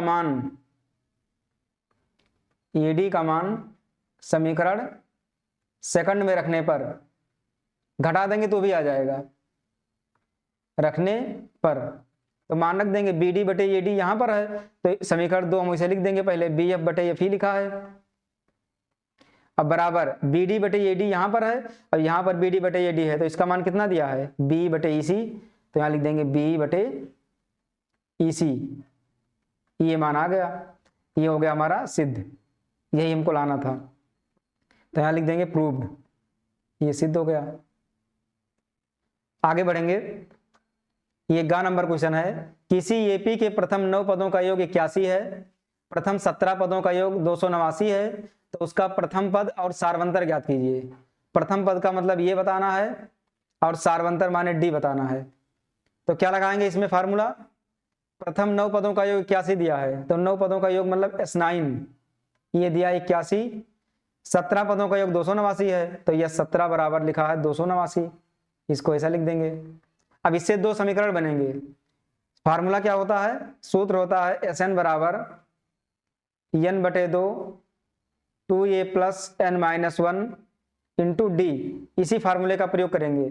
तो पहले S9 लिखेंगे, तो S9 बराबर क्या हो जाएगा, n की जगह लिखेंगे 9/2, 9 लिखेंगे /2 हो जाएगा, ये 2a और प्लस n की जगह कितना लिखेंगे 9, तो ये 9 - 1 हो गया इंटू D, इतना आ गया। अब S9 की जगह पर कितना है 81, तो यहाँ बराबर 81 लिख देंगे, या उधर लिख दें दाहिने तरफ या बाएं तरफ लिख दें, तो 9/2 और ये हो जाएगा 2a + 9 में से गया 8D, इतना आया मान, 9 से कट जाएगा, 9 का 9 9 9 9 81, ये आ गया 9 बराबर, इसमें से 2 कॉमन है तो 2 कॉमन करेंगे तो ये 2 कट जाएगा, तो यहाँ एक बार लिख देंगे 2/2, यहाँ ये + 4D, 2 से 2 कट गया, इसको सही रूप में लिख दें समीकरण के रूप में, तो ये + 4D अब बराबर 9, ये समीकरण हो गया फर्स्ट, इसको हमने पक्षांतर कर लिया, बाएं तरफ बाएं को दाएं कर दिया।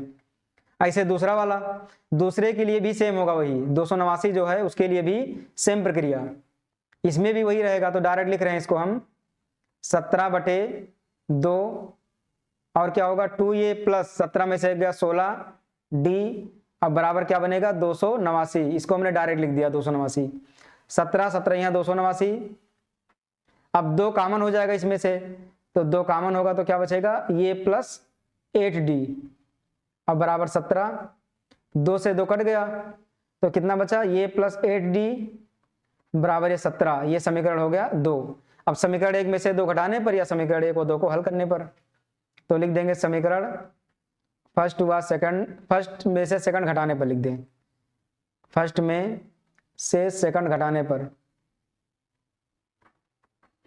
समीकरण फर्स्ट में से समीकरण सेकंड घटाने पर, तो घटाएंगे तो क्या मिलेगा हमको, ये मिलेगा ये प्लस 4d बराबर 9 और ये प्लस 8d बराबर 17। इसको माइनस कर देंगे तो ये से ये कट गया, 8 में से 4 घटेगा -4d, 17 में से 9 घटेगा कितना आएगा -8, तो माइनस माइनस कट गया, 4 कटने में 4, 4 दूनी 8, तो d का मान आ गया 2। अब d के मान को समीकरण फर्स्ट में रख देंगे या सेकंड में रख देंगे, कहीं भी रख दें, लिखेंगे d का मान समीकरण फर्स्ट में रखने पर, समीकरण फर्स्ट में रखने पर, तो समीकरण फर्स्ट हमारा क्या है ये प्लस 4d, तो ये प्लस 4 गुणे d का मान 2 बराबर 9, तो ये बराबर कितना हो गया 9 माइनस 4 दूनी 8, तो ये का मान कितना आ गया 1 आ गया, तो ये का मान 1 आ गया और d का मान कितना आ गया 2 आ गया, तो एक आंसर हमारा ये हो गया, दूसरा आंसर ये हो गया, दोनों मान आराम से आ गए। ये अगला क्वेश्चन है घ नंबर, द्विघात बहुपद x स्क्वायर माइनस 5, ये x स्क्वायर माइनस 5 लिखा है कि शून्य ज्ञात कीजिए और शून्यकों तथा गुणांकों के बीच के संबंध की सत्यता की जांच कीजिए। तो पहला नंबर इसका शून्य निकालना है हमको, तो शून्य के लिए हमको शून्य करना पड़ता है बराबर, यानी बराबर 0 करना पड़ता है, तो x स्क्वायर माइनस 5 बराबर 0 करेंगे। अगर स्क्वायर बनाएंगे तो भी मान सही आएगा या फिर इसको 5 को इधर भेज दें, तो x बराबर क्या मिलेगा प्लस माइनस √5, यानी कि अल्फा का मान मिल जाएगा √5 प्लस में और बीटा का मान मिल जाएगा -√5 मिल जाएगा।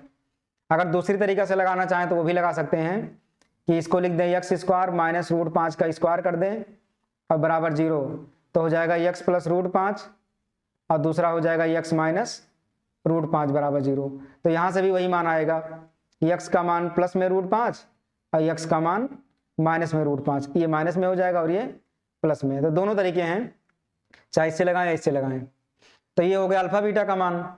अब इसको शून्यकों गुणांकों के बीच संबंध की सत्यता की जांच करनी है, तो समीकरण दिया है x स्क्वायर माइनस 5 बराबर 0, इसकी तुलना करेंगे हम x square plus bx plus c बराबर 0 से तुलना करने पर, इससे तुलना करेंगे हम, जब तुलना करेंगे तो क्या मिलेगा, ये का मान 1 मिलेगा, b का मान क्या मिलेगा, इसमें नहीं है तो b का मान 0, c का मान -5, ये सभी मान मिल जाएंगे। अब मूलों का योगफल मूलों का गुणनफल लगाएंगे, तो यहाँ शून्य को लिखेंगे, हम यहाँ पर लिखेंगे शून्यकों का योगफल, शून्यकों का योगफल, शून्यकों का योगफल क्या होता है -b बटे ये, यानी कि -x का गुणांक बटे x स्क्वायर का गुणांक, ये होता है फार्मूला x स्क्वायर का गुणांक। तो शून्यकों का योग का मतलब अल्फा प्लस बीटा, और -x का गुणांक क्या होता है b और x स्क्वायर का गुणांक होता है ये। तो अल्फा का मान कितना हमारे पास है, अल्फा का मान है √5 और बीटा का मान है -√5, तो यहां से लिखेंगे √5 और ये लिखेंगे -√5, अब बराबर b का मान कितना है 0 और ये का मान कितना है 1, तो ये कट जाएगा तो 0 आएगा और यहाँ भी 0 आ गया, यानी कि 0 बराबर 0, तो इसके लिए ये सत्य है। ऐसे शून्यकों का गुणनफल लगा देंगे, शून्यकों का गुणनफल, शून्यकों का गुणनफल, अब गुणनफल के लिए चेक करना है हमको, ये क्या होता है अचर पद, ये होता है अचर पद, अब बटे x स्क्वायर का गुणांक, अचर पद बटे x स्क्वायर का गुणांक ये होता है। तो शून्यकों का गुणनफल मतलब अल्फा इंटू बीटा, अचर पद क्या है c है और x स्क्वायर का गुणांक क्या है ये है, तो मान रख देंगे यहाँ पर, तो अल्फा का मान है √5 और बीटा का मान है -√5 है, c का मान कितना है ये -5 है, तो यहाँ -5 लिख देंगे, और ये का मान कितना है 1 है यहाँ पर, तो यहाँ 1 लिख देंगे। तो √5 और -√5 का गुणा 5 हो गया माइनस में, और दाहिने तरफ भी -5 है, तो ये दोनों मान बराबर हो गए। मतलब कि ये सत्य है, दो के दोनों ये वेरीफाई हो गए दोनों, योगफल और गुणनफल दो के दोनों ये सत्य हैं, तो लिख देंगे वेरीफाइड। ये भी वेरीफाइड हो गया और ये भी, ये दोनों क्या हो गए वेरीफाइड हो गए। आगे बढ़ेंगे। अंगा नंबर है, निम्नलिखित सारणी 35 नगरों की साक्षरता दर प्रतिशत में दर्शाती है, माध्य साक्षरता दर ज्ञात कीजिए। हमको माध्य निकालना है, मतलब समांतर माध्य, मीन निकालना है, इसका हमें मीन बताना है माध्य। तो माध्य के लिए क्या करना होगा, पहले एक चार्ट बनाएंगे, हम। तो चार्ट में जो ये वर्गांतर दिया है वो कितना कितना है, 45 से 55, और दूसरा दिया है 55 से 65, फिर 65 से 75, फिर 75 से 85, फिर 85 से 95। इसको सारणी बना लेंगे एक, ये हो गया। एक बारंबारता के लिए बना देंगे, और एक गुणा करेंगे उसके लिए बना देंगे। इतनी सारणियां हो जाएंगी टोटल।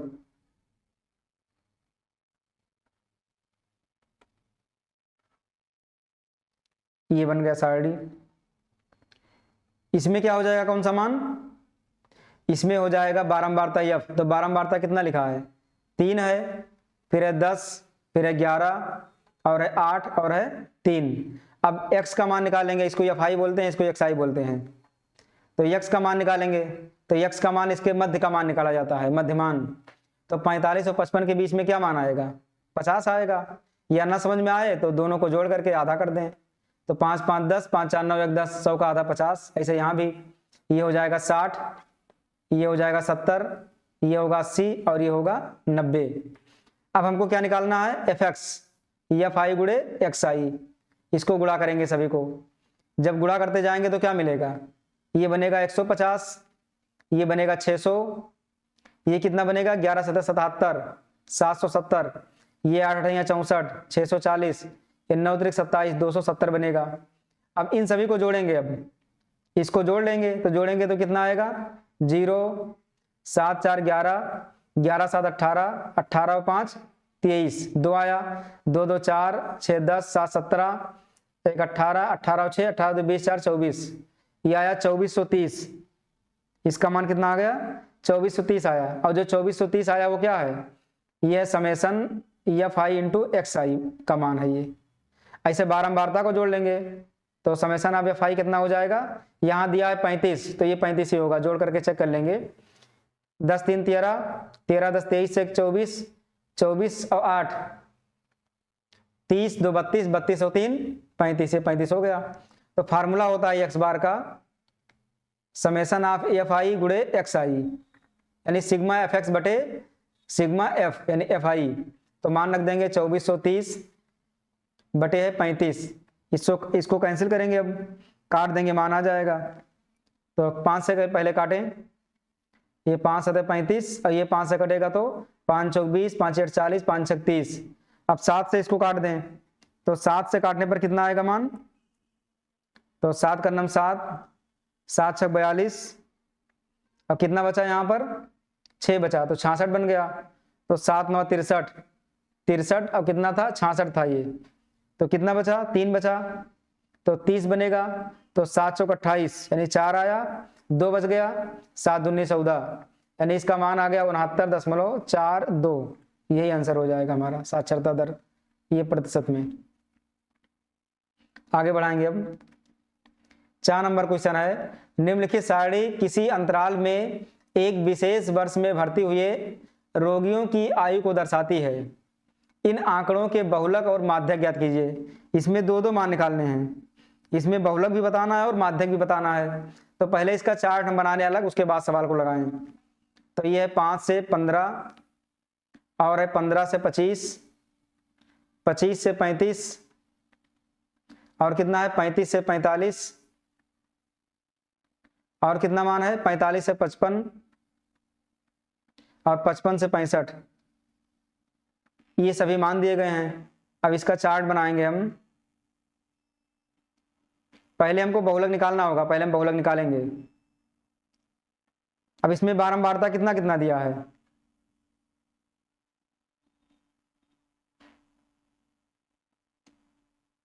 इसमें बारंबारता लिख देंगे, एफ का मान कितना कितना दिया है, बारंबारता है 6, ये है 11, ये है 21, ये है 23, ये है 14 और ये है 5, ये हो गया बारंबारता।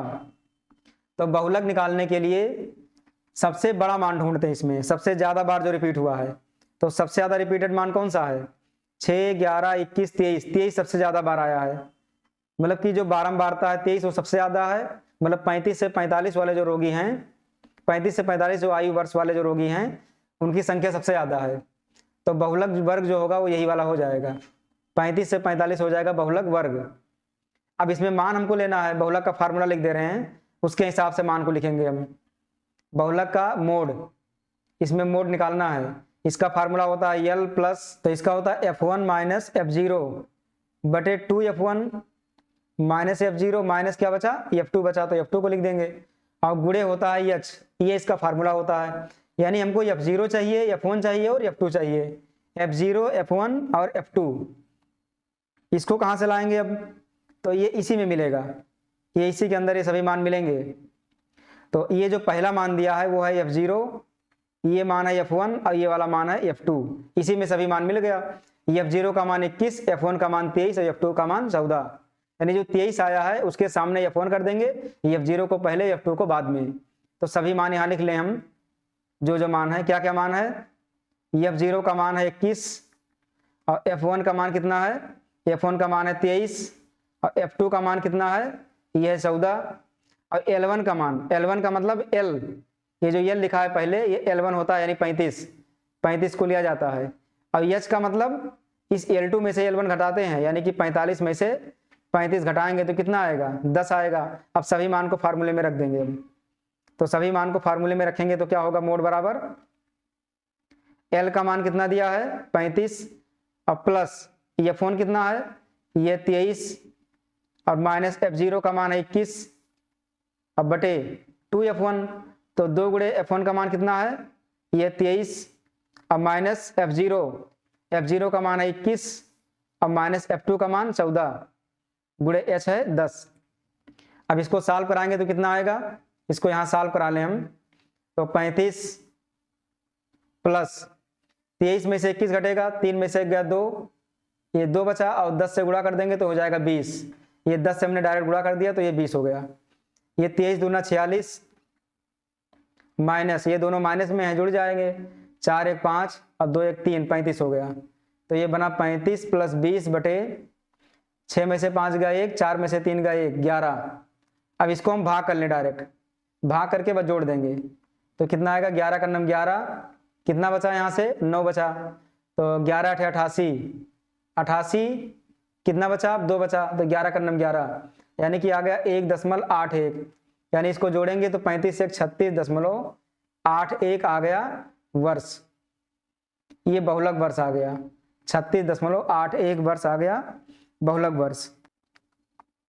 अब हमको क्या निकालना है इसमें, अब हमको निकालना है माध्यक, माध्यक का मतलब मध्यिका यानी मीडियन, हमको मीडियन निकालना है।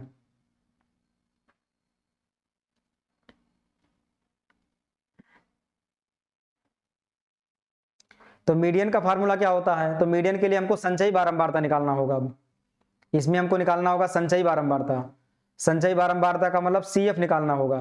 तो 6 को लिखेंगे, 6 में 11 जोड़ेंगे, ये इसको जोड़ देंगे तो 11 और 6 कितना बना 17, 17 में 21 जोड़ेंगे, 7 1 8, 2 1 3, 38 आ गया, 38 में 23 जोड़ेंगे तो 8 3 11, 3 2 5 1 6 61, इसमें 14 जोड़ेंगे, 4 1 5, 6 1 7 75, 75 में 5 जोड़ेंगे तो कितना आएगा 80 आएगा।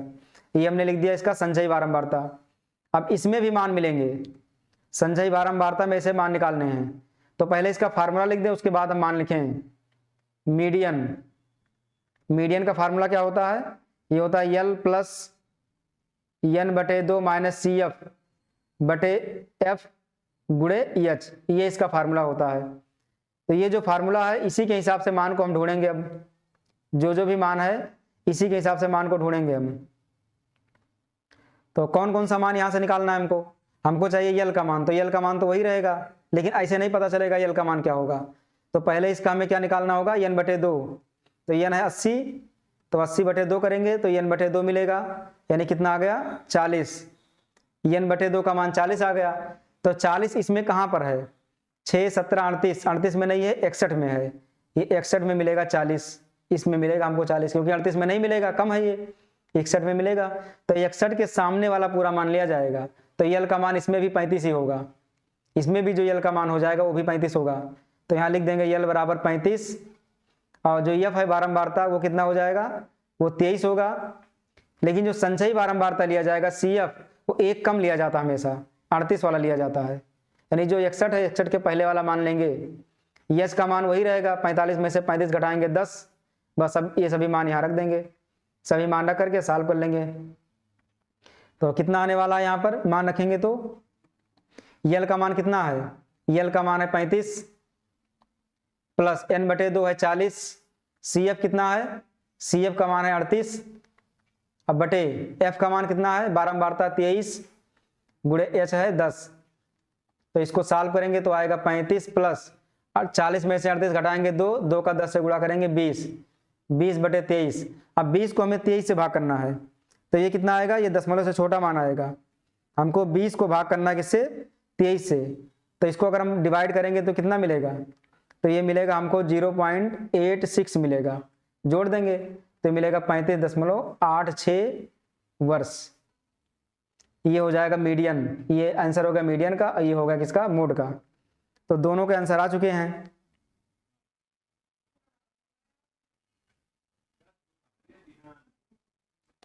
आगे बढ़ेंगे, ये तीसरा नंबर क्वेश्चन है।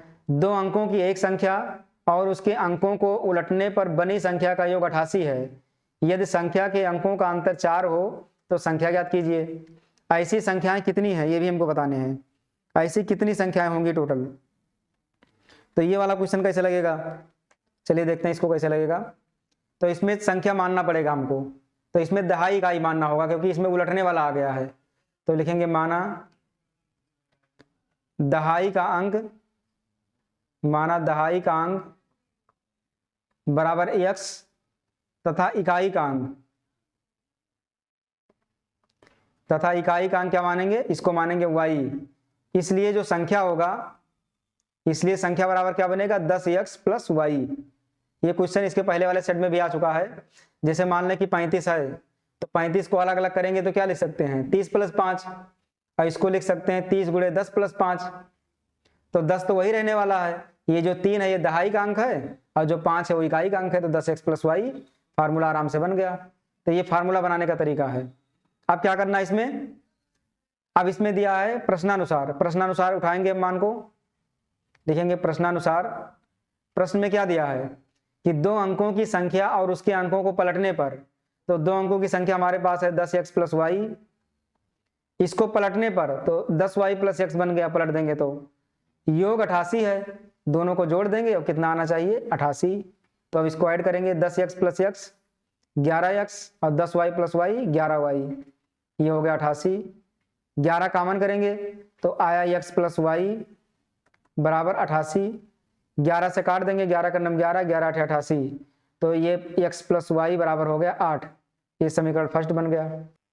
तो दूसरा समीकरण बनाना है, यदि संख्या के अंकों का अंतर 4 है, तो यहाँ लिख देंगे, ये भी प्रश्नानुसार ही है तो दोबारा लिखने की जरूरत नहीं, वैसे एक बार लिख चुके हैं, दोबारा लिखने की जरूरत नहीं है। क्या बनेगा, अंतर यानी x माइनस वाई का बराबर कितना है 4। तो ये समीकरण 2 बन गया। समीकरण 1 और 2 को जोड़ देंगे या 1 2 को लिख दें हल करने पर, तो जोड़ने पर लिख दे रहे हैं हम। समीकरण फर्स्ट हुआ, सेकंड जोड़ने पर, जोड़ेंगे तो ये मान डायरेक्ट कट जाएगा, y कट जाएगा डायरेक्ट क्योंकि प्लस माइनस है। तो x प्लस वाई बराबर 8 और x माइनस वाई बराबर कितना है 4 है। तो जोड़ देंगे तो y से y कट गया, तो आया 2x बराबर 8 4 12, 2 का नम 2, 2 6 12, तो x का मान कितना आ गया 6। x का मान किसी समीकरण में रख देंगे, लिखेंगे x का मान समीकरण फर्स्ट में रखने पर, समीकरण फर्स्ट में रखने पर, तो x का मान जब समीकरण फर्स्ट में रखेंगे तो क्या मिलेगा, ये मिलेगा 6 प्लस वाई बराबर 8। तो y का मान हो जाएगा 8 माइनस 6 बराबर 2, यानी कि y का मान कितना आ गया, 2 आ गया। इसलिए संख्या क्या मिलेगा हमको संख्या क्या मिलने वाला है, तो संख्या क्या लिखा है, यहाँ लिखा है 10x + y, ये वाला, तो इसी मान रख देंगे। 10 × x का मान है 6 और y का मान है 2, तो ये 60 और 2 62 बन गया। तो संख्या हमको मिल गया 62।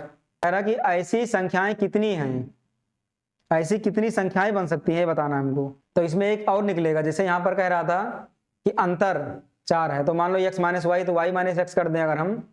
अगर इसको y - x हम ले लें बराबर 4, तो पहला समीकरण हमारा क्या है, x + y है, तो इसको भी लिख दें y + x बराबर 8।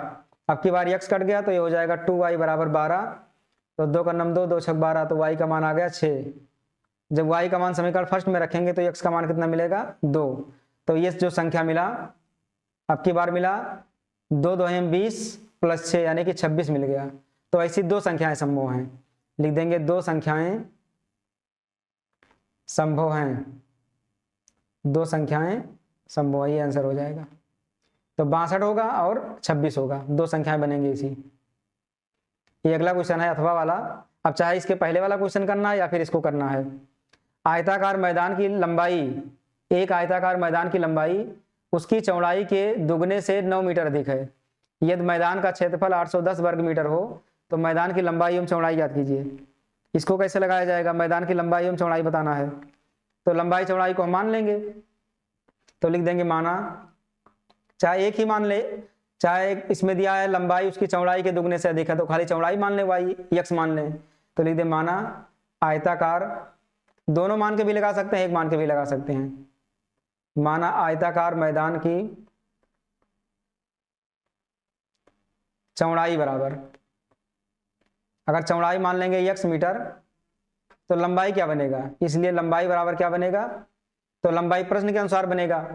प्रश्न में दिया है लंबाई उसकी चौड़ाई के दुगने से, तो चौड़ाई x है, x के दुगने से 9 मीटर अधिक +9 लिख देंगे, यानी कि लंबाई बन गया 2x + 9 और चौड़ाई बन गया x। अब फिर प्रश्न में दिया है, प्रश्नानुसार क्या दिया हुआ प्रश्न में कि क्षेत्रफल है 810 वर्ग मीटर, यहाँ लिख देंगे क्षेत्रफल बराबर 810 मीटर स्क्वायर। तो क्षेत्रफल का मतलब होता है लंबाई गुणे चौड़ाई, तो लंबाई हमारे पास कितना है, यह 2x + 9 और चौड़ाई कितना है, x है, बराबर 810। इसको सॉल्व करेंगे अब, तो x से गुणा कर दें तो बन जाएगा 2x² + 9x - 810 बराबर 0। अब इसका हमें गुणनखंड करना है, इसका गुणनखंड करेंगे तो -810 का 2 से गुणा कराएंगे पहले, तो कितना मिलेगा, 2 0 0, 2 × 9 2, 2 और 16, ये 1620 मिलेगा, लेकिन निगेटिव है तो ये निगेटिव में मिलेगा मान, ये निगेटिव में मान आएगा।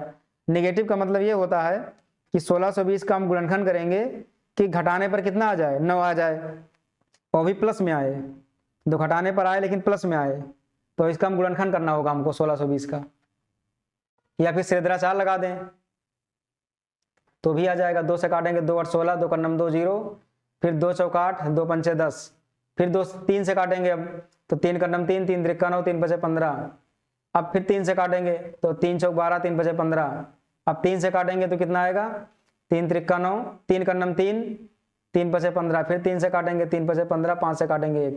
अब इसको 2 भाग में बांटे कि घटाने पर 9 आ जाए, कैसे बांटा जाएगा, तो 5 दूनी 10 दूना 20, 3 त्रिक्का 9 27, 3 81, नहीं बनेगा ये, तो 5 दूनी 10 दूना 20, 20 3 60, 3 त्रिक्का 9 27, से भी नहीं बना, तो कितना बना, 5 × 15, 15 × 45, ये 45 पे बना, और 3 त्रिक्का 9 दूनी 18 दूना 36, 45 में से 36 घटाते हैं तो 9 आ जाता है, तो यानी 45 और 36 लेना है।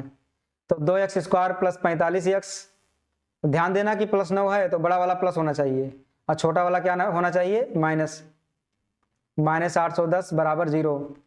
इसमें हमको x कॉमन करना है तो आएगा x + 45, 2x + 45, अब माइनस इसमें क्या कॉमन करेंगे 18, तो बचा 2x प्लस माइनस कॉमन हो गया प्लस, तो 18 कॉमन करेंगे क्या बचेगा, 45 बचेगा, 18 से 72, 72 और कितना बचा 9, 18 × 5 90 बराबर 0, तो 2x + 45 कॉमन होगा अब, तो क्या बचा ब्रैकेट में x - 18 बराबर 0। अब इसमें x का मान निकालेंगे तो 45 बराबर के उधर जाएगा तो -45/2, ये नेगेटिव में आ गया तो ये मान होगा नहीं, 18 उधर जाएगा तो ये पॉजिटिव में आएगा, तो यही वाला मान हो जाएगा मान्य, इसी मान को ले लेंगे। तो x का मान 18 आ गया, मतलब चौड़ाई 18 आया, तो लंबाई कितना होगा, तो लंबाई में दिया 2x यानी 2 × 18 और प्लस 9, 18 दूना 36, 36 9 45 मीटर। तो लिख देंगे अतः लंबाई 45 मीटर तथा चौड़ाई कितना 18 मीटर है। ये हो जाएगा आंसर, लंबाई चौड़ाई दोनों आ गया, लंबाई 45 मीटर और चौड़ाई 18 मीटर। अगला क्वेश्चन देखेंगे, चौथा नंबर क्वेश्चन है, एक समतल जमीन पर खड़ी मीनार की छाया उस स्थिति में 30 मीटर अधिक हो जाती है जब सूर्य का उन्नतांश 60 अंश से घटकर 30 अंश हो जाता है। तो मीनार की ऊंचाई याद कीजिए, √3 का मान भी दिया है। तो मीनार की ऊंचाई, ये मान लें कि मीनार है, ये हमारा है मीनार।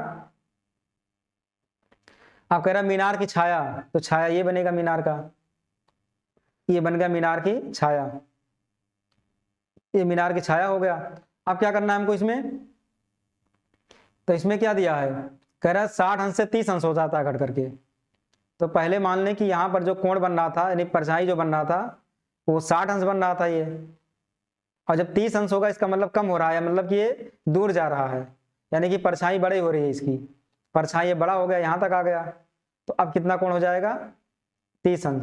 जैसे सूर्य मान लो यहाँ पर है इस जगह पर, तो सूर्य का प्रकाश पड़ रहा था 60 बन रहा था, अब जैसे जैसे सूर्य इधर आएगा डूबता जाएगा वैसे वैसे क्या होगा, ये इसका कोण कम होता जाएगा, जैसे जैसे नीचे आएगा वैसे वैसे इसका जो कोण है वो कम होता जाएगा। तो हमको यही ऊंचाई बतानी है। और ये कह रहा है कि उस स्थिति में 30 मीटर अधिक हो जाती है, मतलब पहले इतना था 30 बढ़ गया, तो ये 30 मीटर ये बढ़ा भी है, ये 30 मीटर बढ़ा है, तो इसको x मान लें हम, क्योंकि ये दिया नहीं है पहले। अब इसका मान लिख देंगे सभी को नामकरण करेंगे, ये b, ये हो जाएगा c, ये हो जाएगा d। तो पहले त्रिभुज ये b c में लेंगे, लिख देंगे त्रिभुज ये b c में tan थीटा लगेगा, तो tan 60 बराबर हो जाएगा लंब बटे आधार यानी h बटे x। tan 60 का मान √3 बराबर h बटे x, कहीं से गुणा करेंगे तो h का 1 से गुणा h, और ये हो जाएगा √3x मीटर। एक समीकरण ये बन गया, इसको मान लें समीकरण फर्स्ट।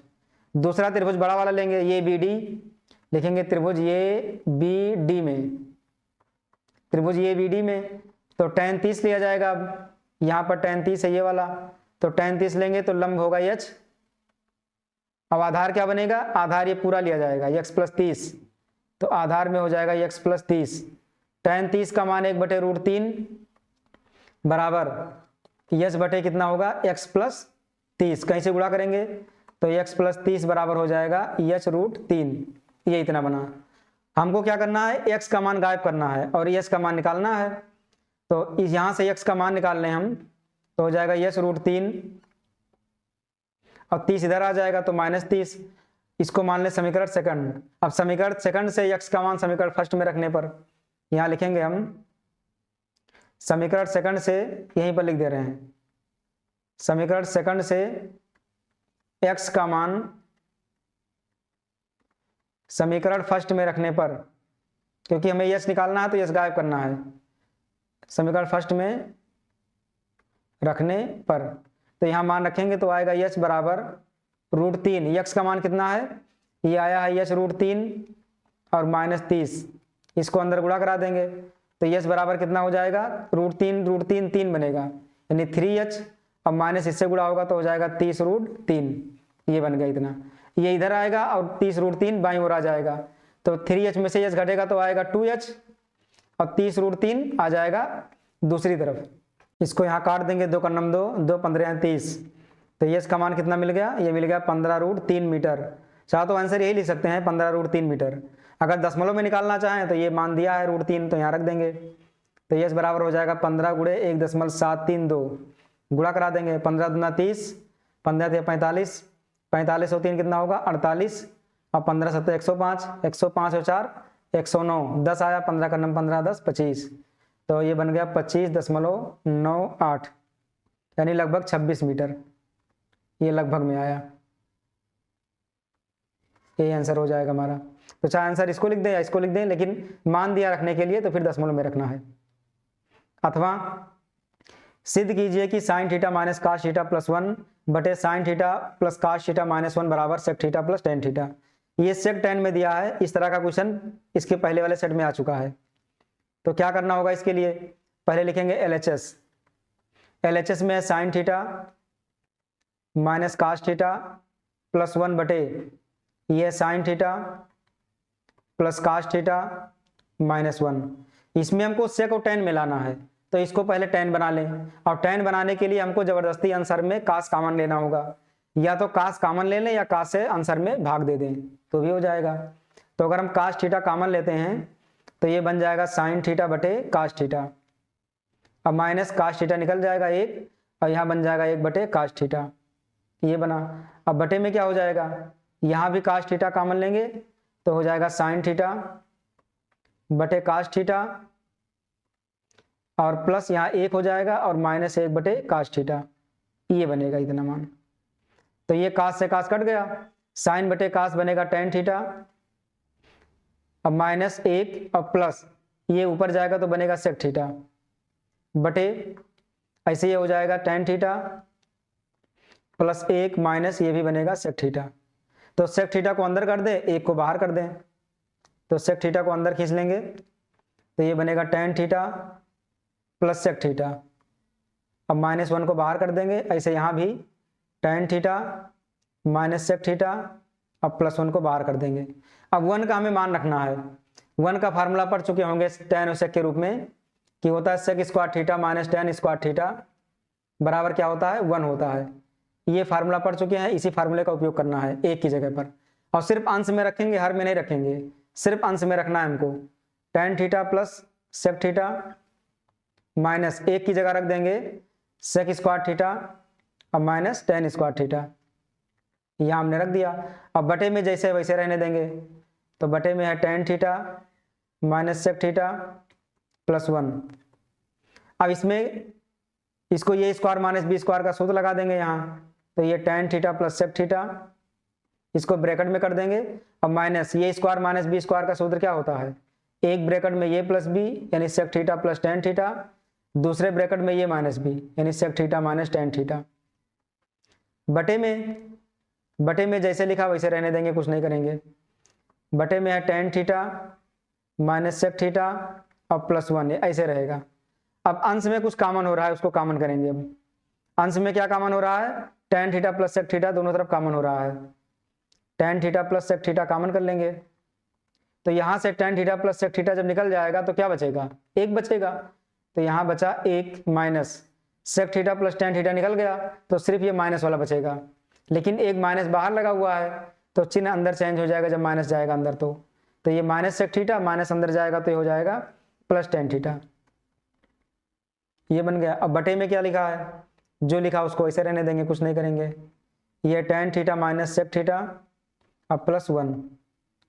अब आंसर में देखें तो कुछ मान कट रहा है, देखें यहाँ पर तो tan theta minus sec theta, ये plus tan theta minus sec theta plus 1, ये भी है प्लस 1, ये प्लस है यहाँ, तो ये दोनों कट जाएंगे। तो बचा क्या हमारे पास, बचा tan theta plus sec theta, यही हमको लाना था। इसको सेक थीटा को पहले लिख दें और टेन थीटा को बाद में लिख दें, ये हो गया प्रूव। यही हमको लाना था, RHS प्रूव। तो बहुत सिंपल था, अगर इसको कॉन्जुगेट से लगाएंगे तो बहुत लॉन्ग जाएगा, तो इसलिए ये तरीका ज़्यादा ठीक है। ये अगला क्वेश्चन है, भुजा 14 सेंटीमीटर वाले एक घनाकार ब्लॉक के ऊपर एक अर्धगोला रखा हुआ है। अर्धगोले का अधिकतम व्यास क्या हो सकता है, इस ठोस का पृष्ठीय क्षेत्रफल ज्ञात कीजिए। ये भी क्वेश्चन पहले आ चुका है, इसके पहले वाले सेट में क्वेश्चन रिपीट हो रहे हैं अब। तो 14 सेंटीमीटर का घनाकार ब्लॉक बनाएंगे, पहले एक हमको ब्लॉक बनाना होगा घनाकार, एक हम घनाकार ब्लॉक बना देंगे सेम आकार का, ये बनेगा घनाकार ब्लॉक। ये देखिए ब्लॉक बन गया घनाकार ब्लॉक। अब इसमें क्या करना है हमको, अब घनाकार ब्लॉक के ऊपर एक अर्धगोला रखना है हमको, एक ही अर्धगोला रखा हुआ है इसके ऊपर। ये अर्धगोले का क्या है, ये अर्धगोले का क्षेत्रफल है, मतलब जो नीचे वाला भाग होता है तली वाला भाग, वो ये हो गया। तो इसमें ध्यान रखें कि 14 सेंटीमीटर इसका भुजा है, ये भुजा है 14 सेंटीमीटर, तो अर्धगोले का जो व्यास होगा वो भी 14 सेंटीमीटर होगा, क्योंकि ये जाकर के किनारे किनारे टच होता है। 14 सेंटीमीटर ये भी होगा, तो यहाँ लिख देंगे अर्धगोले का अधिकतम व्यास, अर्धगोले का अधिकतम व्यास, अर्धगोले का अधिकतम व्यास कितना होगा ये, तो अर्धगोले का अधिकतम व्यास हो जाएगा 14 सेंटीमीटर। त्रिज्या निकालेंगे तो r बराबर कितना बनेगा, 14 का आधा 7 सेंटीमीटर, ये होगा इसका त्रिज्या। अब इसमें जो निकालना उसको निकाल देंगे हम। क्या निकालना है इसमें हमको निकालना है पृष्ठीय क्षेत्रफल। इस ठोस का हमको पृष्ठीय क्षेत्रफल निकालना है। तो पृष्ठीय क्षेत्रफल निकालने के लिए क्या करेंगे, इस पूरे घन का हमको पृष्ठीय क्षेत्रफल निकालना है। अब वृत्ताकार सिरे को माइनस करना है और ये जो ऊपर वाला भाग है अर्धगोले का वक्र पृष्ठ, इसको जोड़ना है। तो लिखेंगे ठोस का पृष्ठीय क्षेत्रफल बराबर, ठोस का पृष्ठीय क्षेत्रफल बराबर, ठोस का पृष्ठीय क्षेत्रफल बराबर क्या रहेगा, पहले रहेगा घन का पृष्ठीय क्षेत्रफल यानी घन का संपूर्ण पृष्ठ, घन का संपूर्ण पृष्ठ, यहां लिखेंगे घन का संपूर्ण पृष्ठ।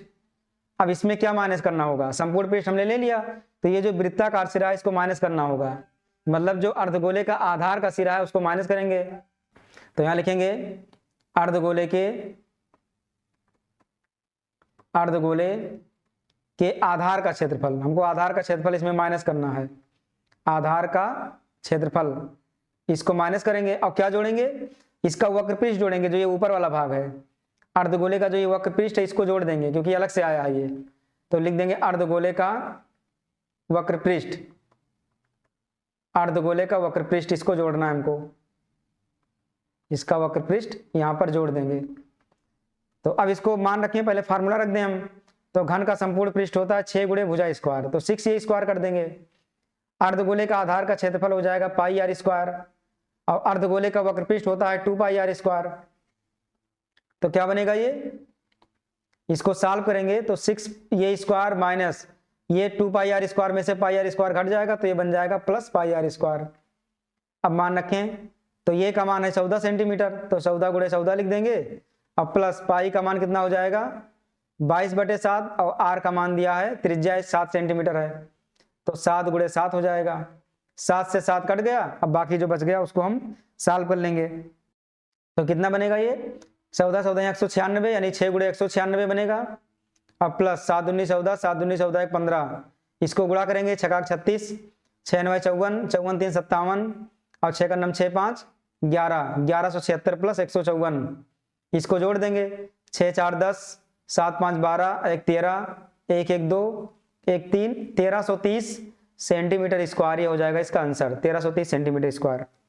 ये इस वीडियो का सबसे लास्ट क्वेश्चन है, इसको देखें। एक ठोस एक अर्धगोले पर खड़े एक शंकु के आकार का है जिनकी त्रिज्याएं 2 सेंटीमीटर हैं तथा शंकु की तिर्यक ऊंचाई 2√2 सेंटीमीटर है। इस ठोस का आयतन ज्ञात कीजिए। इसको कैसे लगाया जाएगा, कह रहा ठोस एक अर्धगोले पर खड़े शंकु के आकार का है, तो अर्धगोले पर एक खड़ा करेंगे शंकु, ये मान लें कि अर्धगोला है ये, इसके ऊपर हमको एक शंकु बनाना है और त्रिज्या सेम रहेगा, इसके ऊपर हमको एक शंकु बनाना है। ये भी क्वेश्चन इसके पहले वाले सेट में मिल चुका है। त्रिज्या कितना है 2 सेंटीमीटर है, तो त्रिज्या लिख देंगे 2 सेंटीमीटर।